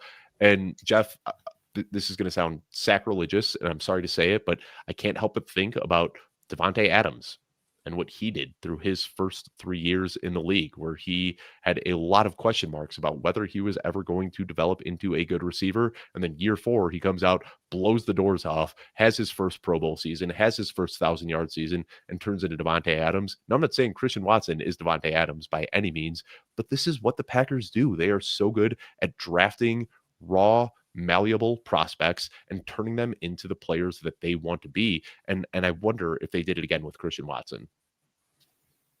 This is fascinating because I hear you. And I think that Christian Watson does what Christian Watson does in the Packers offense, and Romeo Doubs does what Romeo Doubs does. And the problem, they need to figure out the Tucker Kraft role, or who's going to serve the Tucker Kraft role. And no, maybe he's a one of one. Well, but I think we saw a little bit with Dontavian Wicks last week, and maybe Jaden Reed coming back, and those two guys profile as better after the catch, better in the short to intermediate areas, kind of your proxy maybe for what Tucker Kraft, where the areas of the field that he was operating in. I think Jaden Reed, if everybody's healthy, that's naturally where Jaden Reed would be operating. And so, yes, on Watson, we had a big game last week, 10 targets last week. I still view Watson to be that 6 to 7 type of target guy because that's what this offense is. And he had a good game last week, 80 yards last week, but he's been kind of more at that 45-yard mark. I still think that that's where I view Watson in my mind. I think Jaden Reed coming back, or until Jaden Reed comes back, Dontavian Wicks potentially has the opportunity to have a little bit more of a volume role underneath. And so that's kind of where my mind is on the Packers receivers. And see, I just see Christian Watson coming back from an ACL and limited in his first few games back. And then 4 weeks ago, 4 targets, the week after 5 targets, the week after 7 targets, the week after 10 targets. I see a guy who is just clearly getting more and more involved. And, this is a guy that we knew coming in. Like, we knew he was a raw prospect. His whole thing was he was an athlete, but he was very unrefined, needed to tighten up some of the technical aspects of playing receiver. And I just wonder if that's what we're seeing now in year 4. Like, I see him, I see better hands from Christian Watson now than I did earlier in his career. I see a guy who can get in and out of his breaks a little bit quicker. And I'm not saying he's Devontae Adams. I'm just kind of showing that as like the blueprint for how the Packers like to draft these raw guys and kind of take time to develop them. And we've seen them do that so many times with so many different players. I don't know. I think there's upside with Christian Watson long term that I've seen this year that I never saw through his first 3 seasons. But I also understand your role about them. You're just exactly trying to, right. I think the things are there. We have seen Watson be in that wide receiver screen game, and we know he's very explosive, and we know what he can do down the field. Yes, I agree. I think the rough edges on Watson relative to where a player like Devontae Adams, I don't know that I'm convinced that those rough edges will ever be rounded off. And I think that we have specialization with the Packers receiver rooms. And as Jaden Reed gets healthy, or if Matthew Golden is playing more, I think you'll run into the specialization taking over instead of one player having the ceiling outcome of becoming the Devontae Adams. let all of this Devontae Adams, Christian Watson talk just be what you need to hear. Don't drop Matthew Golden in your in your dynasty leagues. I know it's been an awful rookie season, but this is still a first round player, another raw player that could develop over time. For your fantasy leagues, your redraft leagues out there, if Jaden Reed is available, pick him up. I think both of us probably prefer Mike Evans to Jaden Reed as a stash if given the option. But if Mike Evans is available already, Jaden Reed, very high ceiling option that you can plug into your IR spot. And then Marshawn Lloyd, Jeff, real quickly. Is it like, should we be picking up Marshawn Lloyd? We thought it was Emmanuel Wilson as the backup, but now Lloyd is back at practice. Like, what are those guys that has just been injured for so long that you almost kind of forget that he exists? I'm not concerned about Marshawn Lloyd. I think Emmanuel Wilson does the right things. I think this coaching staff isn't ultra in on the Marshawn Lloyd experience anymore, or the reliability there. So Emmanuel Wilson is still the guy that you want to hold. Anything else here, Jeff, or are we on to the next game? On to the next game. Rams at Cardinals. We've got some injuries here. Kyren Williams was limited Wednesday with an ankle injury. It knocked him out for about a quarter last week, but he came back in and handled the bulk of the touches down the stretch. Devontae Adams, DNP on Wednesday, limited on Thursday. He has been on and off the injury report all season with this hamstring, but we know that he plays through it. He is a trooper for the Cardinals. Trey Benson still not practicing. I'm starting to wonder if this man even exists or if he is just a figment of my imagination. Greg Dortch not practicing as well, dealing with the chest injury. Marvin Harrison Jr. dealing with the heel injury. He is not practicing. Amari DeMercado back at practice after an extended absence. Let's start with the Rams here, Jeff. We got a report earlier in the week that the Rams want to keep Kyren Williams fresh for the playoffs. Now, I just talked about how tight the NFC is. I understand wanting to say we want to keep Kyren Williams fresh, but at the same time, like, these are all must-win games for the Rams going forward. I don't think that they're in a position with 4 weeks left in the season that they can start putting their best players on ice. They still need to win games, and I know the NFC West is a little bit more open than some of the other divisions out there, but still, the Rams are trying to get a 1 seed, and I don't think you get a 1 seed by resting your best players in week 14. So, are you just kinda I don't know. I'm calling Fugazi on that report. I don't think that they are going to be benching and resting Kyron Williams. I think we continue to see the same kind of 65-35 split that we've seen all year. So yes, the 1 seed's in play. I would think that having a bye and having home field advantage would be important. I think the Rams, that being said, we Right. saw week 18 last year when they could affect playing playoff seeding, and everybody said, well, you don't want to play the Vikings, and they just sat everybody. The one team that I would put in play of just sitting starters for no real reason other than we've already clinched the playoffs, we don't care what seed we are. We'd much rather have our guys healthy and fresh than worry about seeding and all that, would be the Rams. So while I agree that yes, I don't think they're there yet. I don't think they're there yet, but we do have to have that on the radar of if this gets into a position at all where anything seems remotely set, or we could easily get to your fantasy championship week and they say, we're just going to bench Kyron Williams with 2 games left in the season because while we have a 10% chance to get to the 1 seed, we're probably going to be in this area. So we're fine going there. They're in contention right now. I'm sure Devontae Adams would also love a week off. I'm sure 33-year-old Devontae Adams would love to get a week off heading into the playoffs. Like I said, he's just been like nursing injury after injury and playing through it, but he could probably use that time. And maybe even Matthew Stafford. I mean, there are some old dudes and there are some young guys with a lot of wear and tear on their bodies as well. This Rams team could certainly rest up a little bit.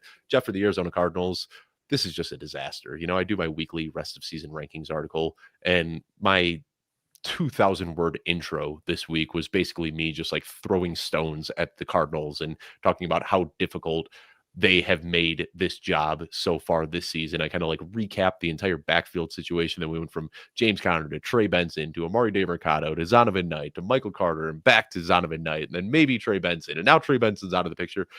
And then not even talking about the backfield, but then Jacoby Brissett and how he has impacted the pass catchers around him and what can happen if Kyler Murray comes back and how Michael Wilson has been a wide receiver 1 when Marvin Harrison Jr. doesn't play and just completely irrelevant when he does play. Like, it is such a tough team to project on not just a weekly basis, but especially a rest of season basis here. Are we just at the point where we're just saying Trey Benson probably isn't playing this year? I think they have basically a week to Tuesday. put him on the active roster. So am I, as somebody that has Trey Benson in a lot of leagues right now, am I counting on Trey Benson at any point? No, I'm not counting on Trey Benson at any point in the 2025 season. Could it still happen? Sure. I hear your frustration. I don't feel like it's been that frustrating. I think it's pretty clear. It's that Donovan Bam Knight is the early down back. Michael Carter or Amari DeMercado is the passing down back. You need a touchdown for Knight to be playable. The passing volume to the backfield hasn't quite been enough to worry about the passing down complement. This has been a committee backfield. It's not really all that different than 2 years ago when it was James Conner and Amari DeMercado as the 2 backs, with Conner being the volume guy. It's just that Knight is nowhere near as good as Conner, and so it doesn't matter on the volume side. Right. And then it never mattered with DeMercado on the pass catching side. He was always that pass catching back, but that never really mattered. This goes back to Petzig in the Nick Chubb, Kareem Hunt in Cleveland dual backfield. I think that they just have a dual backfield, and they have backs that are the passing down backs, and they have backs that are the receiving down backs. We had a little bit of a window where DeMercado looked like obviously the most explosive option, and it looked like maybe it could trend toward him being the guy, and he got hurt immediately. I don't think there's any level of trust on DeMercado with the coaching staff. I mean, maybe you can make the argument that Benson comes back healthy, solidifies himself, and does become more of that bell cow. That's I think the only scenario that's in play that would break them away from being this very committee specific approach. And yeah, I think it was more rest of season outlooks for this team has been what's really difficult. I think that's more, weekly. I think like once we have a clean injury report and we know who's in and who's out, it's not that hard to get a read on, but trying to project rest of season value when, like, I mean, worst case scenario, Jeff, I almost don't even want to put this into the universe because of how bad it would be. But like, what happens if they get to week 17 and Kyler Murray is somewhat healthy enough and they say, let's just see if we can show signs of life from Kyler Murray and get somebody to bite on a potential trade.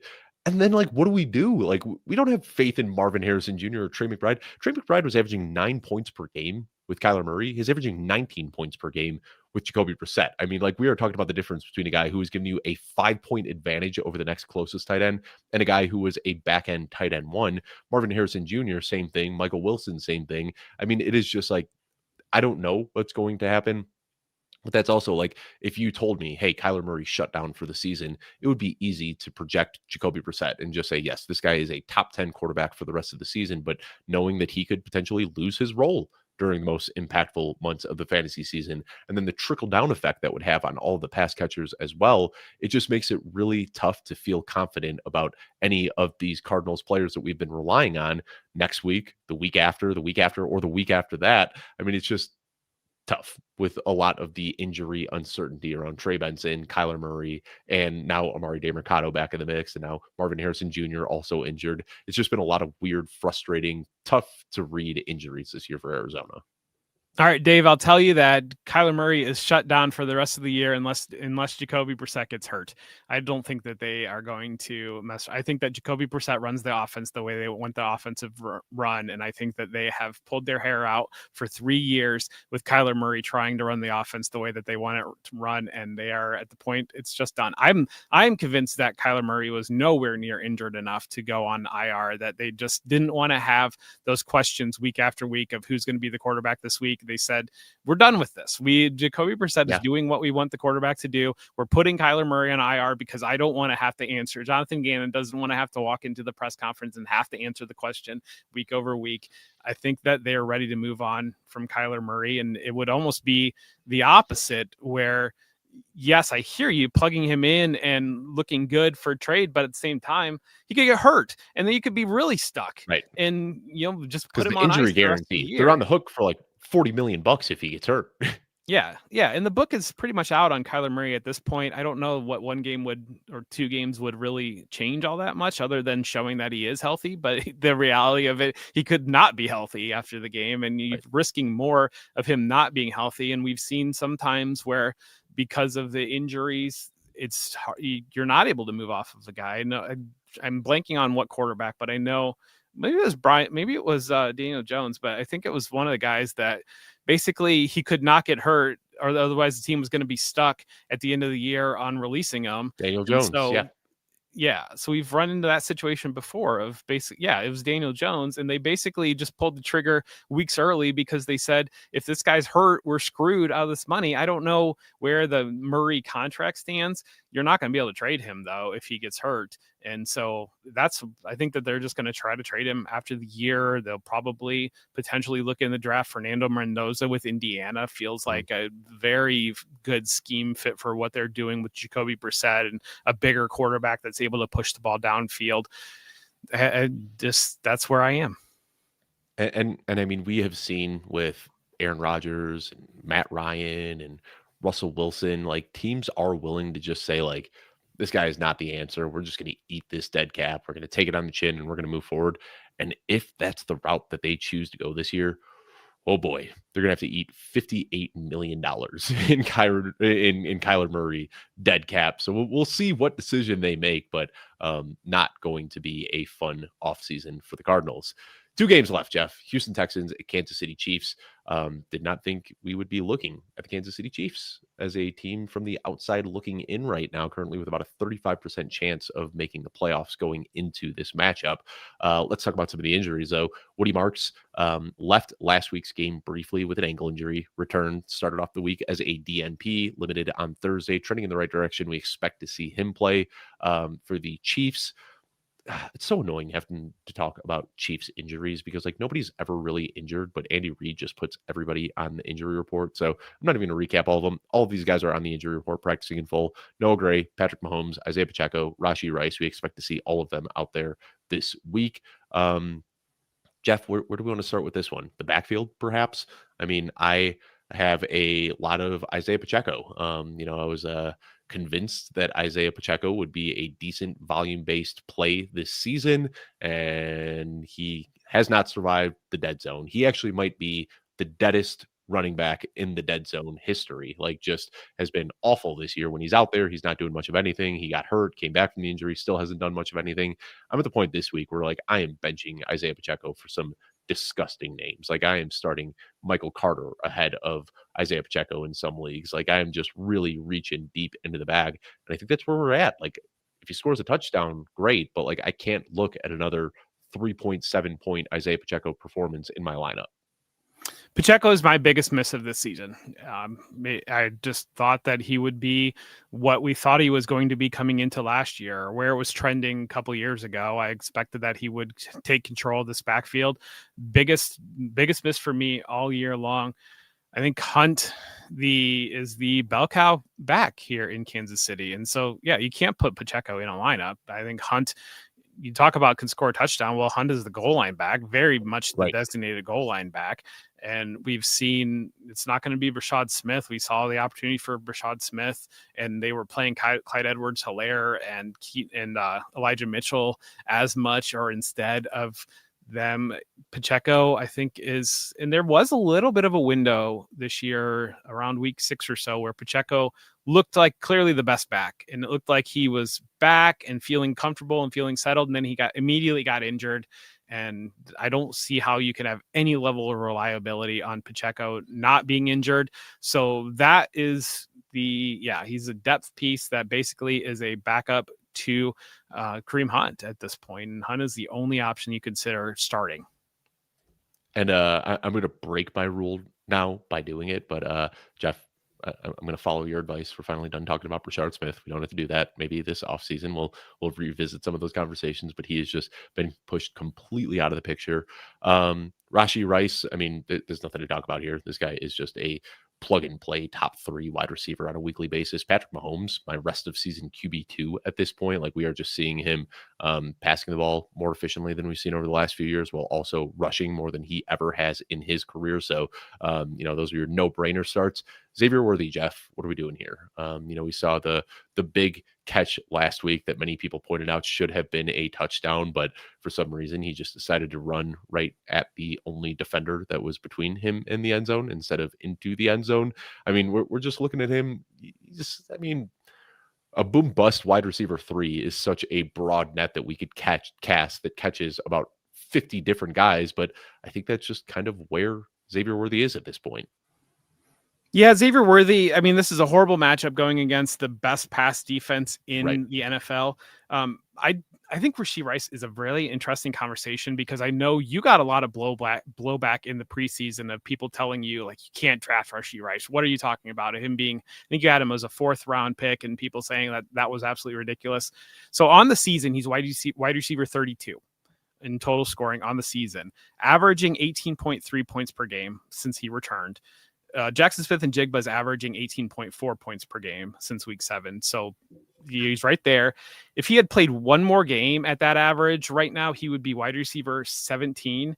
If he had played 2 more games at his current average, he would be wide receiver 9, but he would only be 1 point away from being wide receiver 7.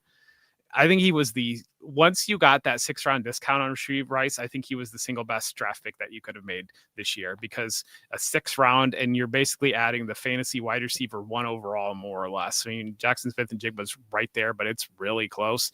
And you could say maybe 3rd round Jackson Smith-Njigba was a better pick over the full year, arguably, sure. But I think that it's going to be interesting to see where, because when I had worked the numbers out, I didn't know if Amon-Ra St. Brown was going to play or not, but obviously he did. But had Amon-Ra St. Brown not played through the conclusion of the fantasy playoffs, and had Rashee Rice continued his current production through the conclusion of the fantasy playoffs, Rice would have scored more points on the season than Amon-Ra St. Brown. And so basically Rashee Rice is going to end up really, really close on the year to being a top 10 fantasy wide receiver. and it was an insane discount. And I know in my ranks, I was really bullish in my wide receiver ranks of where I had Rashee Rice, and I even had some.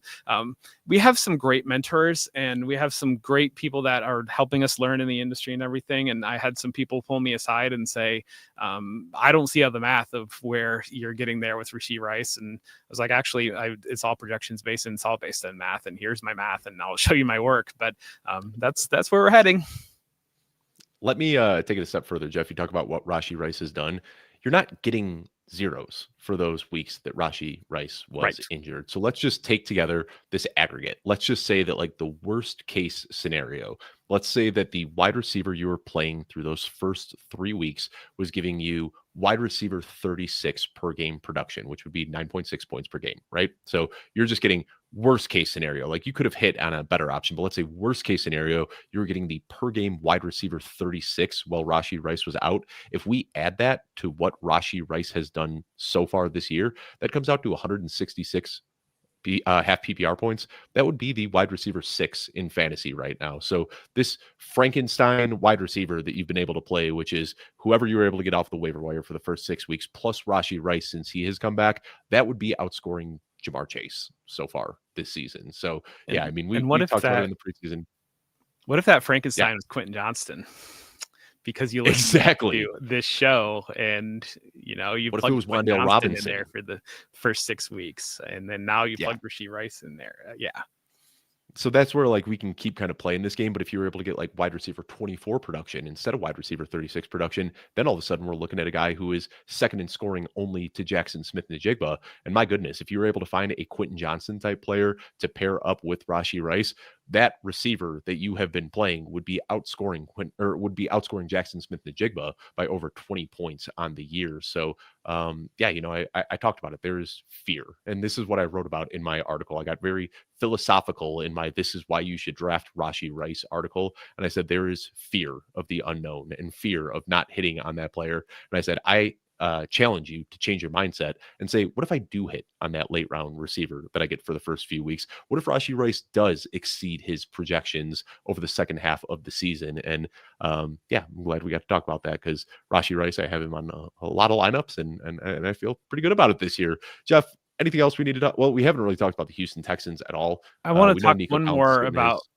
Travis Kelce. I'd like to talk about Travis Kelce a little bit, because I think this view, maybe I'm the only one, but this has felt like kind of a little bit of the retirement tour potentially. His efficiency is right back to where it was 2 years ago. And so his overall volume's not quite at the same level, but he's trending to about 83 receptions. And if he's numbers motivated in the slightest, now obviously we know there's a lot in Travis Kelce's life that it's good, a lot of good in Travis Kelce's life, and Travis Kelce does not need to step foot on the football field again. And Travis Kelce, in reality of it is, unfortunately, with the way football is, I'm sure that there are probably things we don't know about that Travis Kelce will deal with for the rest of his life because of the time that he has played football.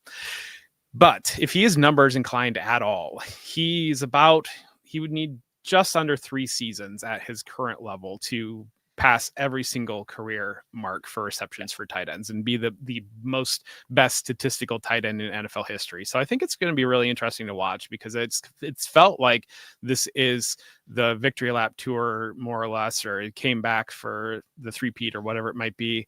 If they miss the playoffs, I feel like that would be a tough thing to walk away from potentially, but it's interesting. Just kind of I think he certainly doesn't look like the same Travis Kelce, but at the same time, he looks a lot better than he did last year. And he talked coming into the year, he had recommitted himself.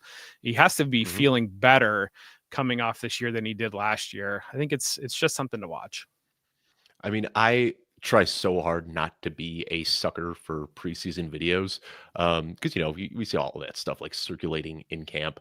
And there was just one clip that came out where it was just like a little short dump off to Travis Kelce, and he just turned up field and hit the Jets. And I was like, that is speed I haven't seen from Travis Kelce in years. And like, I immediately went to my draft rankings. I moved him up in my draft rankings. He is my most drafted tight end this year, because it was just like, wow, Travis Kelce looked like he was shot out of a cannon there. And we have seen this like sluggish running through mud Travis Kelce over the last couple of years. So glad I made that adjustment. And Jeff, let me read the list of tight ends I have ranked ahead of Travis Kelce in my Week 14 rankings. You ready for it? Yeah. Trey McBride, Brock Bowers. Yeah. That's the whole list. Yeah. Like he's a top 3 tight end. He might not be the game breaking, outscoring everybody by 10 points per game tight end he used to be, but he is absolutely a top 3 tight end going forward. He's the number 2 receiver on this team behind Rashee Rice. Houston Texans, I don't think there's a ton to talk about here.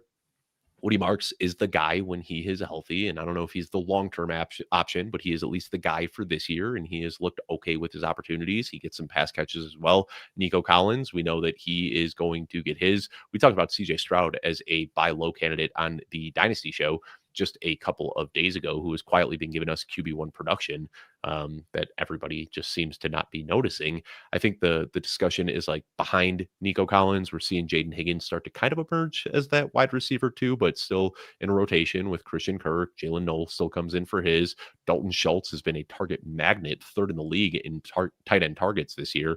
I feel like we kind of know who this Texans team is. Start Nico Collins, start Woody Marks.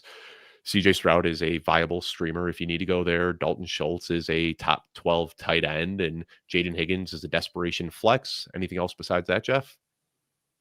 So actually a lot. So Jaden Higgins since week 7, he's been wide receiver 25 since week 7. So we've got that's a decent sample size, about 6 games or so. It's really, I think that you're underselling Jaden Higgins. I know you were somebody that was really high on Jaden Higgins in the offseason. I think we're getting everything that we thought we would get with Jaden Higgins at this point of the season.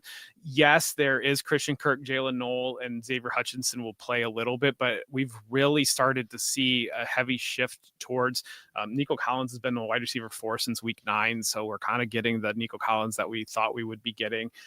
Dalton Schultz has been very good, tight end 10 since week 4. But then, yeah, that Higgins point, 20 wide receiver 25 over the last 6 weeks or so. You're starting to see that split of these are the 3 primary targets. And then these other guys do a little bit of supporting work. On the, you casually mentioned, and no big deal, but you mentioned Woody Marks catching passes. Woody Marks is not catching passes. Woody Marks is we know the talent is there to do it, but since he has emerged as the number 1 back, it is all rushing volume. It's almost nothing in the passing game. And so Nick Caley, offensive coordinator for Houston, came from the Rams, where Kyron Williams was a player that was hardly involved in the passing game, despite the talent and the skill set being there. And I think we're seeing something very similar with Woody Marks here, where there's not really a role for the running back in the pass game, because what I think we see is a horrible offensive line. So they're not really able to do like the set up the wide receiver screens, or to have the wide receiver or the running back screens, or to have the running back wheel route, those types of things. I think you get a proxy with Jalen Noel and Christian Kirk kind of picking up that work, or even be able to do some screens with Jaden Higgins, or Nico Collins is getting more screens than the expectation. So I think that proxy of the running backs involvement in the passing game is falling through to the wide receivers, and that's how you're getting some touches to a guy like Noel. But we're not getting passing volume from Marks, and we haven't gotten touchdowns from Marks either. And so he's fallen. It's one of these that it's everything that you want to see. Kyron Williams on a bad offense. Yes, Kyron Williams on a bad offense, basically, of like the 2 routes of either get in the end zone or catch passes. And when you don't do either of those things, either. Yeah, it's like 20 touches, but it's the Devin Neal of it all. It's 20 touches for 60 scrimmage yards, and at the end of the year, it might look decent, but it's frustrating because this guy should be the running back 15, and instead he's the running back 35. Yeah, he's crushing it in your expected fantasy points league. And, thank you for checking me on that, Jeff, because like I try my best to catch everything. But yeah, I see this like stretch from weeks 7 through 10 where he was averaging over 4 yards per target. And then over the last 3 weeks, when he has taken over as the workhorse, he is averaging 1 target per game. I think I said yards per target. I meant 4 targets per game, and then just 1 target per game. Exactly. 1 target, 1 target, 1 target over the last 3 weeks, when he has very much so been the workhorse. So thank you, Jeff. I appreciate when you check me. Sometimes my mouth moves faster than my brain, and I appreciate you. Week 14, Dave. We're doing our very best. We are 2 hours and 15 minutes into a show that probably should have been done 15 minutes ago. Well, on that note, we've got another game to discuss. So we are not We done yet. do. Last one of the week, Monday Night Football, Philadelphia Eagles at Los Angeles Chargers. And we only get the one practice to talk about here. Luckily, there were no DNPs. We've got a lot of limited participations, but it seems like everybody in this matchup is trending to play. Jahan Dotson, dealing with a toe injury, was limited. Omarion Hampton, ankle, limited. Hassan Haskins, hamstring, limited. Quentin Johnson, shoulder, limited. And then we also get the Justin Herbert injury, which is an odd one. He has been limited with the left hand injury. It sounds like there is a lot of expectation that he will be ready to go, optimism from Jim Harbaugh, but we hear a lot of optimistic talk from Jim Harbaugh, and that doesn't always carry weight into Monday night. So, with this game being played on Monday night, Jeff, I pray that we can get some sort of clarity on Sunday morning, because if this ends up being one of those game time decisions for Justin Herbert on Monday night, not only does it impact, whether you want to play Justin Herbert or not, but then you also have like, are we starting Lad McConkey and Keenan Allen and Quentin Johnson and Rondé Gadsden? Are we starting them if Trey Lance is the starter? So the trickle down effects of a potential inactive status for Justin Herbert are huge in this game. Yeah, and this on paper and the fantasy names that we know, it feels like this should be a shootout potentially, just because of so much talent of fantasy that we know. And then you look, and Vegas has a total at 41.5, which is one of the lowest totals of the week. Mm-hmm. And that leads to, we've seen the Chargers offense struggle without their tackles. The Eagles defense has been much better since adding Jalen Phillips at the trade deadline and putting some pieces together. Eagles are also without their tackles. Yes, the Eagles are also without their tackles, and both of these teams have just trended towards playing lower scoring than what the expectation would be, and that's probably the reality of what we're dealing with here. Of despite having pieces hypothetically that we think would be great for fantasy, an environment that should be great for fantasy, Vegas has it at 41.5 points, and that tells you what you need to know. So here, I want to give you some advice, Jeff, or not advice. I want to tell you what I did in a fantasy league, and you can try to check me and let me know if I'm crazy or not. All right, so I'm a heavy Justin Herbert drafter this year. Like, I drafted a lot of Justin Herbert, and what I was doing at first is scouring the waiver wire and looking at the Tyler Shucks and the Cam Wards and the Aaron Rodgers and saying, I'll pick one of these guys up and just play them on Sunday so I don't have to deal with the headache of a potential inactive status on Monday. And then I just said, what am I doing? I'm just going to pick up Trey Lance. And if Justin Herbert can't go, I'll just put Trey Lance in my lineup, and it might not be good for the pass catchers there, but this is a Greg Roman offense. This is a Jim Harbaugh offense. Sorry, Jim Harbaugh. I always get him confused. But like, we saw what Harbaugh did with Kaepernick. We saw what Roman did with Lamar Jackson. It might not be pretty for the pass catchers there, but I think Trey Lance can just garbage his way into a 20-point fantasy outing.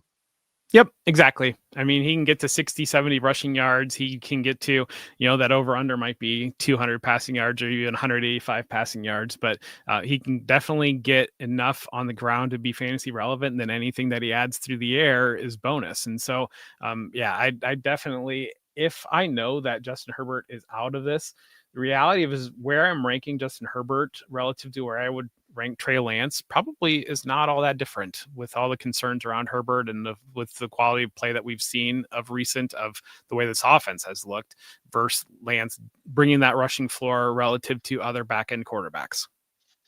And that was going to be my next layer to this discussion. And I'm glad you went there so I didn't have to be the guy. But yeah, like, I might prefer Trey Lance in this matchup than a hobbled Justin Herbert, because the reality is the splits have been so stark with and without Joe Alt. Like, Justin Herbert has been the number 2 scoring fantasy quarterback with Joe Alt, and he has been the QB 19 without Joe Alt. Like, he is just getting teed off on in the backfield. The rushing upside is there, but like, he doesn't even have an opportunity to rush the ball because he's got defenders coming down his throat as soon as he drops back. So it has just been brutal for Justin Herbert without these guys.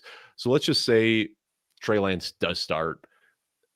Are you looking at Keenan Allen, Lad McConkey, Quentin Johnson, Rondé Gadsden? Are these guys all just kind of like desperation plays with Trey Lance? Because I think that's where like we can overcome a Justin Herbert an active status as Justin Herbert managers by having that pivot option to Trey Lance. But like, if you're holding on to Lad McConkey for Monday night and we don't know what the situation is, I think it might not be a terrible idea if you're setting your lineups on Sunday and we don't have clarity here to maybe look at some of the Alec Pierces and Chris Godwins and Jaden Higgins, John Mechie, Adonai Mitchell. I might be looking at some of those guys to put in my lineup instead of Lad McConkey, knowing that we could potentially be getting a Trey Lance start. So there's a reason why I'm not an NFL offense coordinator, and I'm scheming up a game plan. I will defer to the experts there. But if I'm looking at this and scheming up a game plan for Trey Lance, I would have a whole lot of easy throws to Lad McConkey in the short to intermediate area, and then everybody else would kind of be deep targets or play bust open, something like that. But like, my intention of walking into this would be see if Lad's open. If he is, get him the ball. If not, tuck it and run and go. And that's the way that I would think that I would build this offensive scheme around Trey Lance right now. Maybe I'm way wrong on that, but I am there as well. But swap out Lad McConkey for Quentin Johnston and a Rodney Gadsden, because I want to make that target for Trey Lance to hit as big as possible. So I'm seeing the two guys with the biggest catch radius on the team. I'm saying, like, let's just draw these. I'm expecting a lot of like naked bootlegs where you've just got Quentin Johnston running a little crosser in front, maybe a Rodney Gadsden running a crosser behind him. But I'm expecting a lot of just like short dump offs to guys who can create after the catch, guys that are the big targets. So you and I were there, like we have the same idea. Just my philosophical difference here would be like, let's get the ball to the big targets who can create after the catch over the small target who doesn't have those after the catch abilities. See, and that's where I would rather have the small target that is able to run routes to the level of nobody is around him, or the guy that is supposed to be around him is laying on the ground, versus I'm going to go to the bigger target that also there's a defender right there and he's going to be blanketed. Like, that's where I land on that. But I hear you. Yeah. So neither of us are offensive coordinators. We don't know. We will find out on Monday night. Either way, Trey Lance, man, kind of excited to see him get an opportunity. Like, I probably should have just buried this hope in a coffin years ago, but like, I don't know. Toolsy. We love these toolsy quarterbacks. I'm just excited about a Trey Lance start as I would be about a Joe Milton or a Jalen Milroe or a Malik Willis start. Give me a toolsy quarterback. They're fun for fantasy. And, this being the dynasty feed, I was able to pick Trey Lance up in a dynasty league. Like, he is one of those guys that has just been dropped in so many leagues right now. So, are you picking Trey Lance up in your 10-team redraft league? No. But in your deep leagues, in your high stakes leagues where, the quarterbacks are just picked Barron off the waiver wire in your deep dynasty leagues, yeah, go out and see if Trey Lance is available, because all it takes is him flashing a little bit in this game for somebody this offseason to potentially want to roll the dice on him. Well, there's that, and there's also we're going to try to have Justin Herbert out there, and then it's not, and we do need to sit him for a little bit. I mean, that's in play too. I've grabbed Trey Lance in Superflex redraft leagues because I think that's in play. And as we run into the fantasy playoffs, a one spot start from Trey Lance potentially could be pretty productive, pretty strong there. Yeah, I think I beat you to the punch in our redraft international league that our friends from Serbia put together. That is a redraft super flex league, and I'm pretty sure I got Trey Lance in that one. I'm pretty certain I have Trey Lance on my team, Dave. Maybe you did beat me in that one, but I know I picked up a lot of Trey Lance, and I got a lot of notifications from my sleeper app saying that Jeff Bell also picked up. I do have Lance in that league, so all right, you beat me to the punch. Yeah, that league. Yeah. It's super flex. I have Josh Allen. I kind of punted on quarterback, but I got super lucky. I got Daniel Jones, and then I have Mariota and Trey Lance as my two. I just saw what it was. I picked up Traylon Burks in that league, which is the wide receiver version of Trey Lance, and that's what Traylon Burks, Trey Lance, similar names, similar career paths so far. That's where the confusion was. Well, Jeff, we did it again. Backfield for the Chargers, Marion Hampton coming back here, and I would expect, if you've got Kamani Vidal and Marion Hampton, you're sitting in the best spot possible. I would expect that we're going to see Marion Hampton back on the field, but I also would expect that Kamani Vidal is going to be involved. It's in every other week for Vidal, so he would have a bad game anyways. Dead week. If you're Yeah. desperate, you can go there on Vidal. I expect that there will be some level of rotation because Vidal has looked pretty good, and I Yeah. think he's earned that opportunity. I don't think we're going to get Hampton where he was trending prior to the injury of being the lead primary back anymore. I think we're going to get that backfield that they intended with Najee Harris, with Vidal playing that role. And then on the Eagles side, AJ Brown, there's I still just like want the to say I agree with you conversation. there.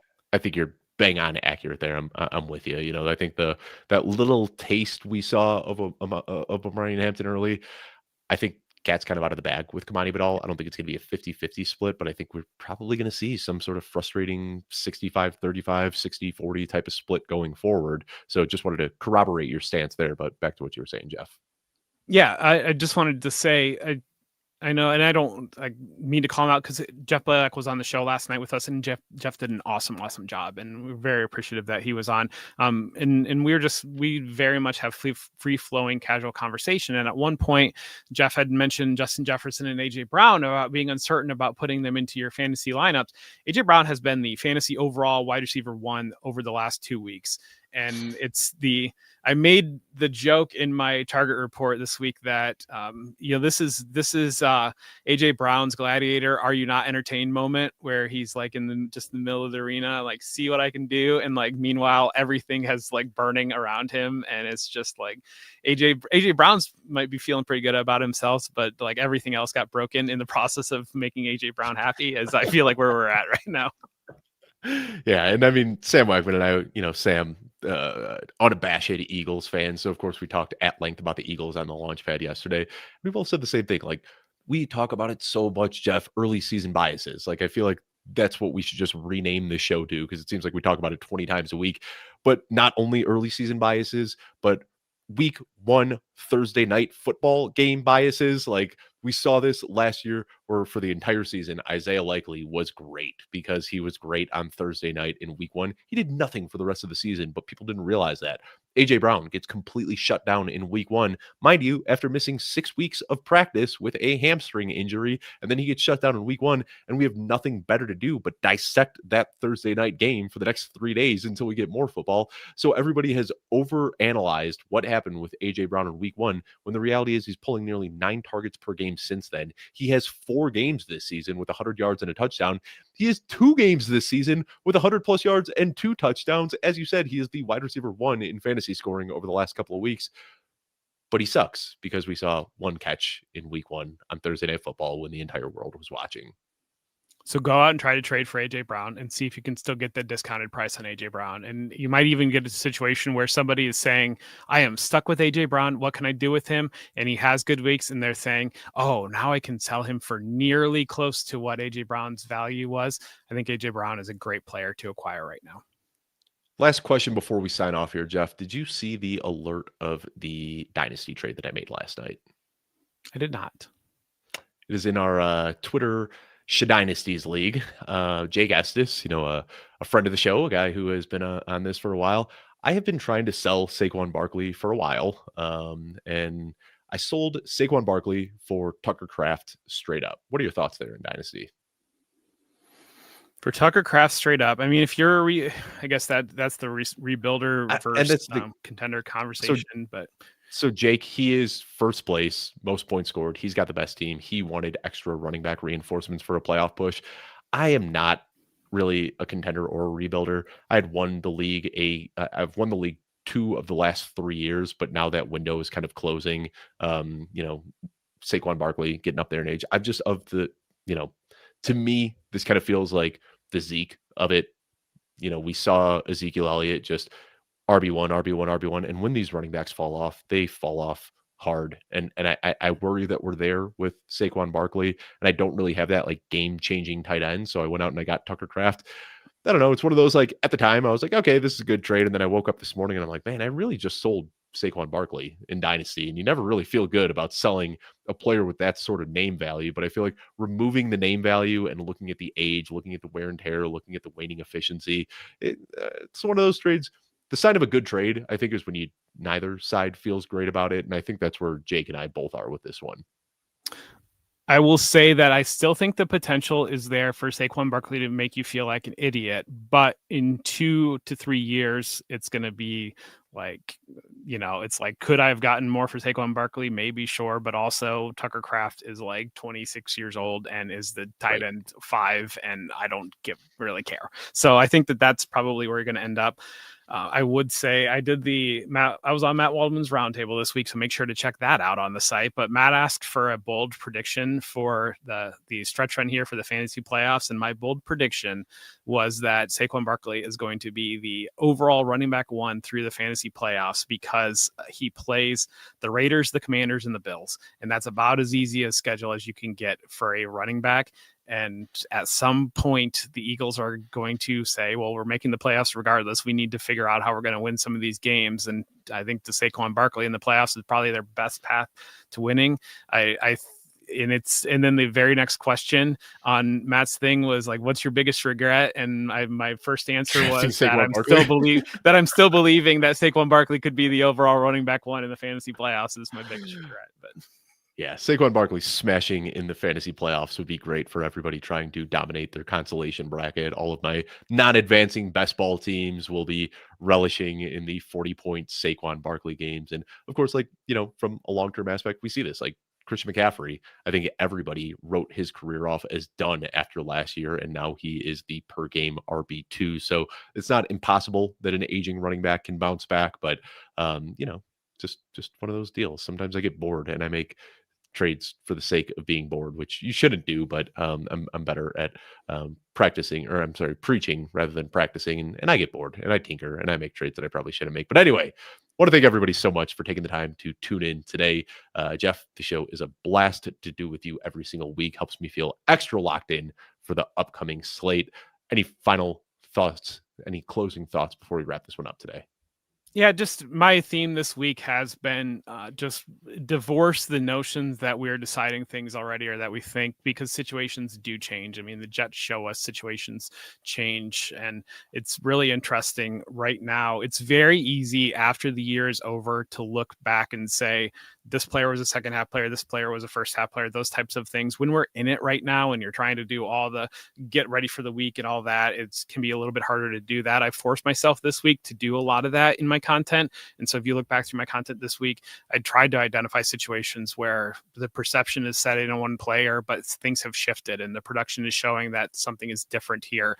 And these are the opportunities in your dynasty leagues when you're trying to win that league, getting some of these players that the opinion is one thing, but the reality has shifted, and just keep grinding right now. And I'm telling that to myself basically because I'm really struggling at this point of the year, but continue to get those waiver claims in because you don't know when it comes down to right now. Just give yourself as many options as possible as you're heading into the fantasy playoffs. If you don't have a trade deadline, if it hasn't happened yet, give yourself as many options as possible, because this Charger situation, you could be in a situation on Monday Night Football where you've got a super flex league in week 17 and you would have Justin Herbert, and you would better have added Trey Lance because otherwise you can't wait and see if Justin Herbert's going to play. But meanwhile, this is your fantasy championship and you don't want to throw Tyler Shuck out there in your fantasy title game. Just this is the time now. These are the closing windows to add those pieces to give you that option that could be the difference maker when it comes to these playoff games becoming ultra close in your fantasy leagues. Keep grinding, pick up Trey Lance. Best of luck locking in playoff spots this week. I want to thank y'all so much for tuning in, and we will see you next week.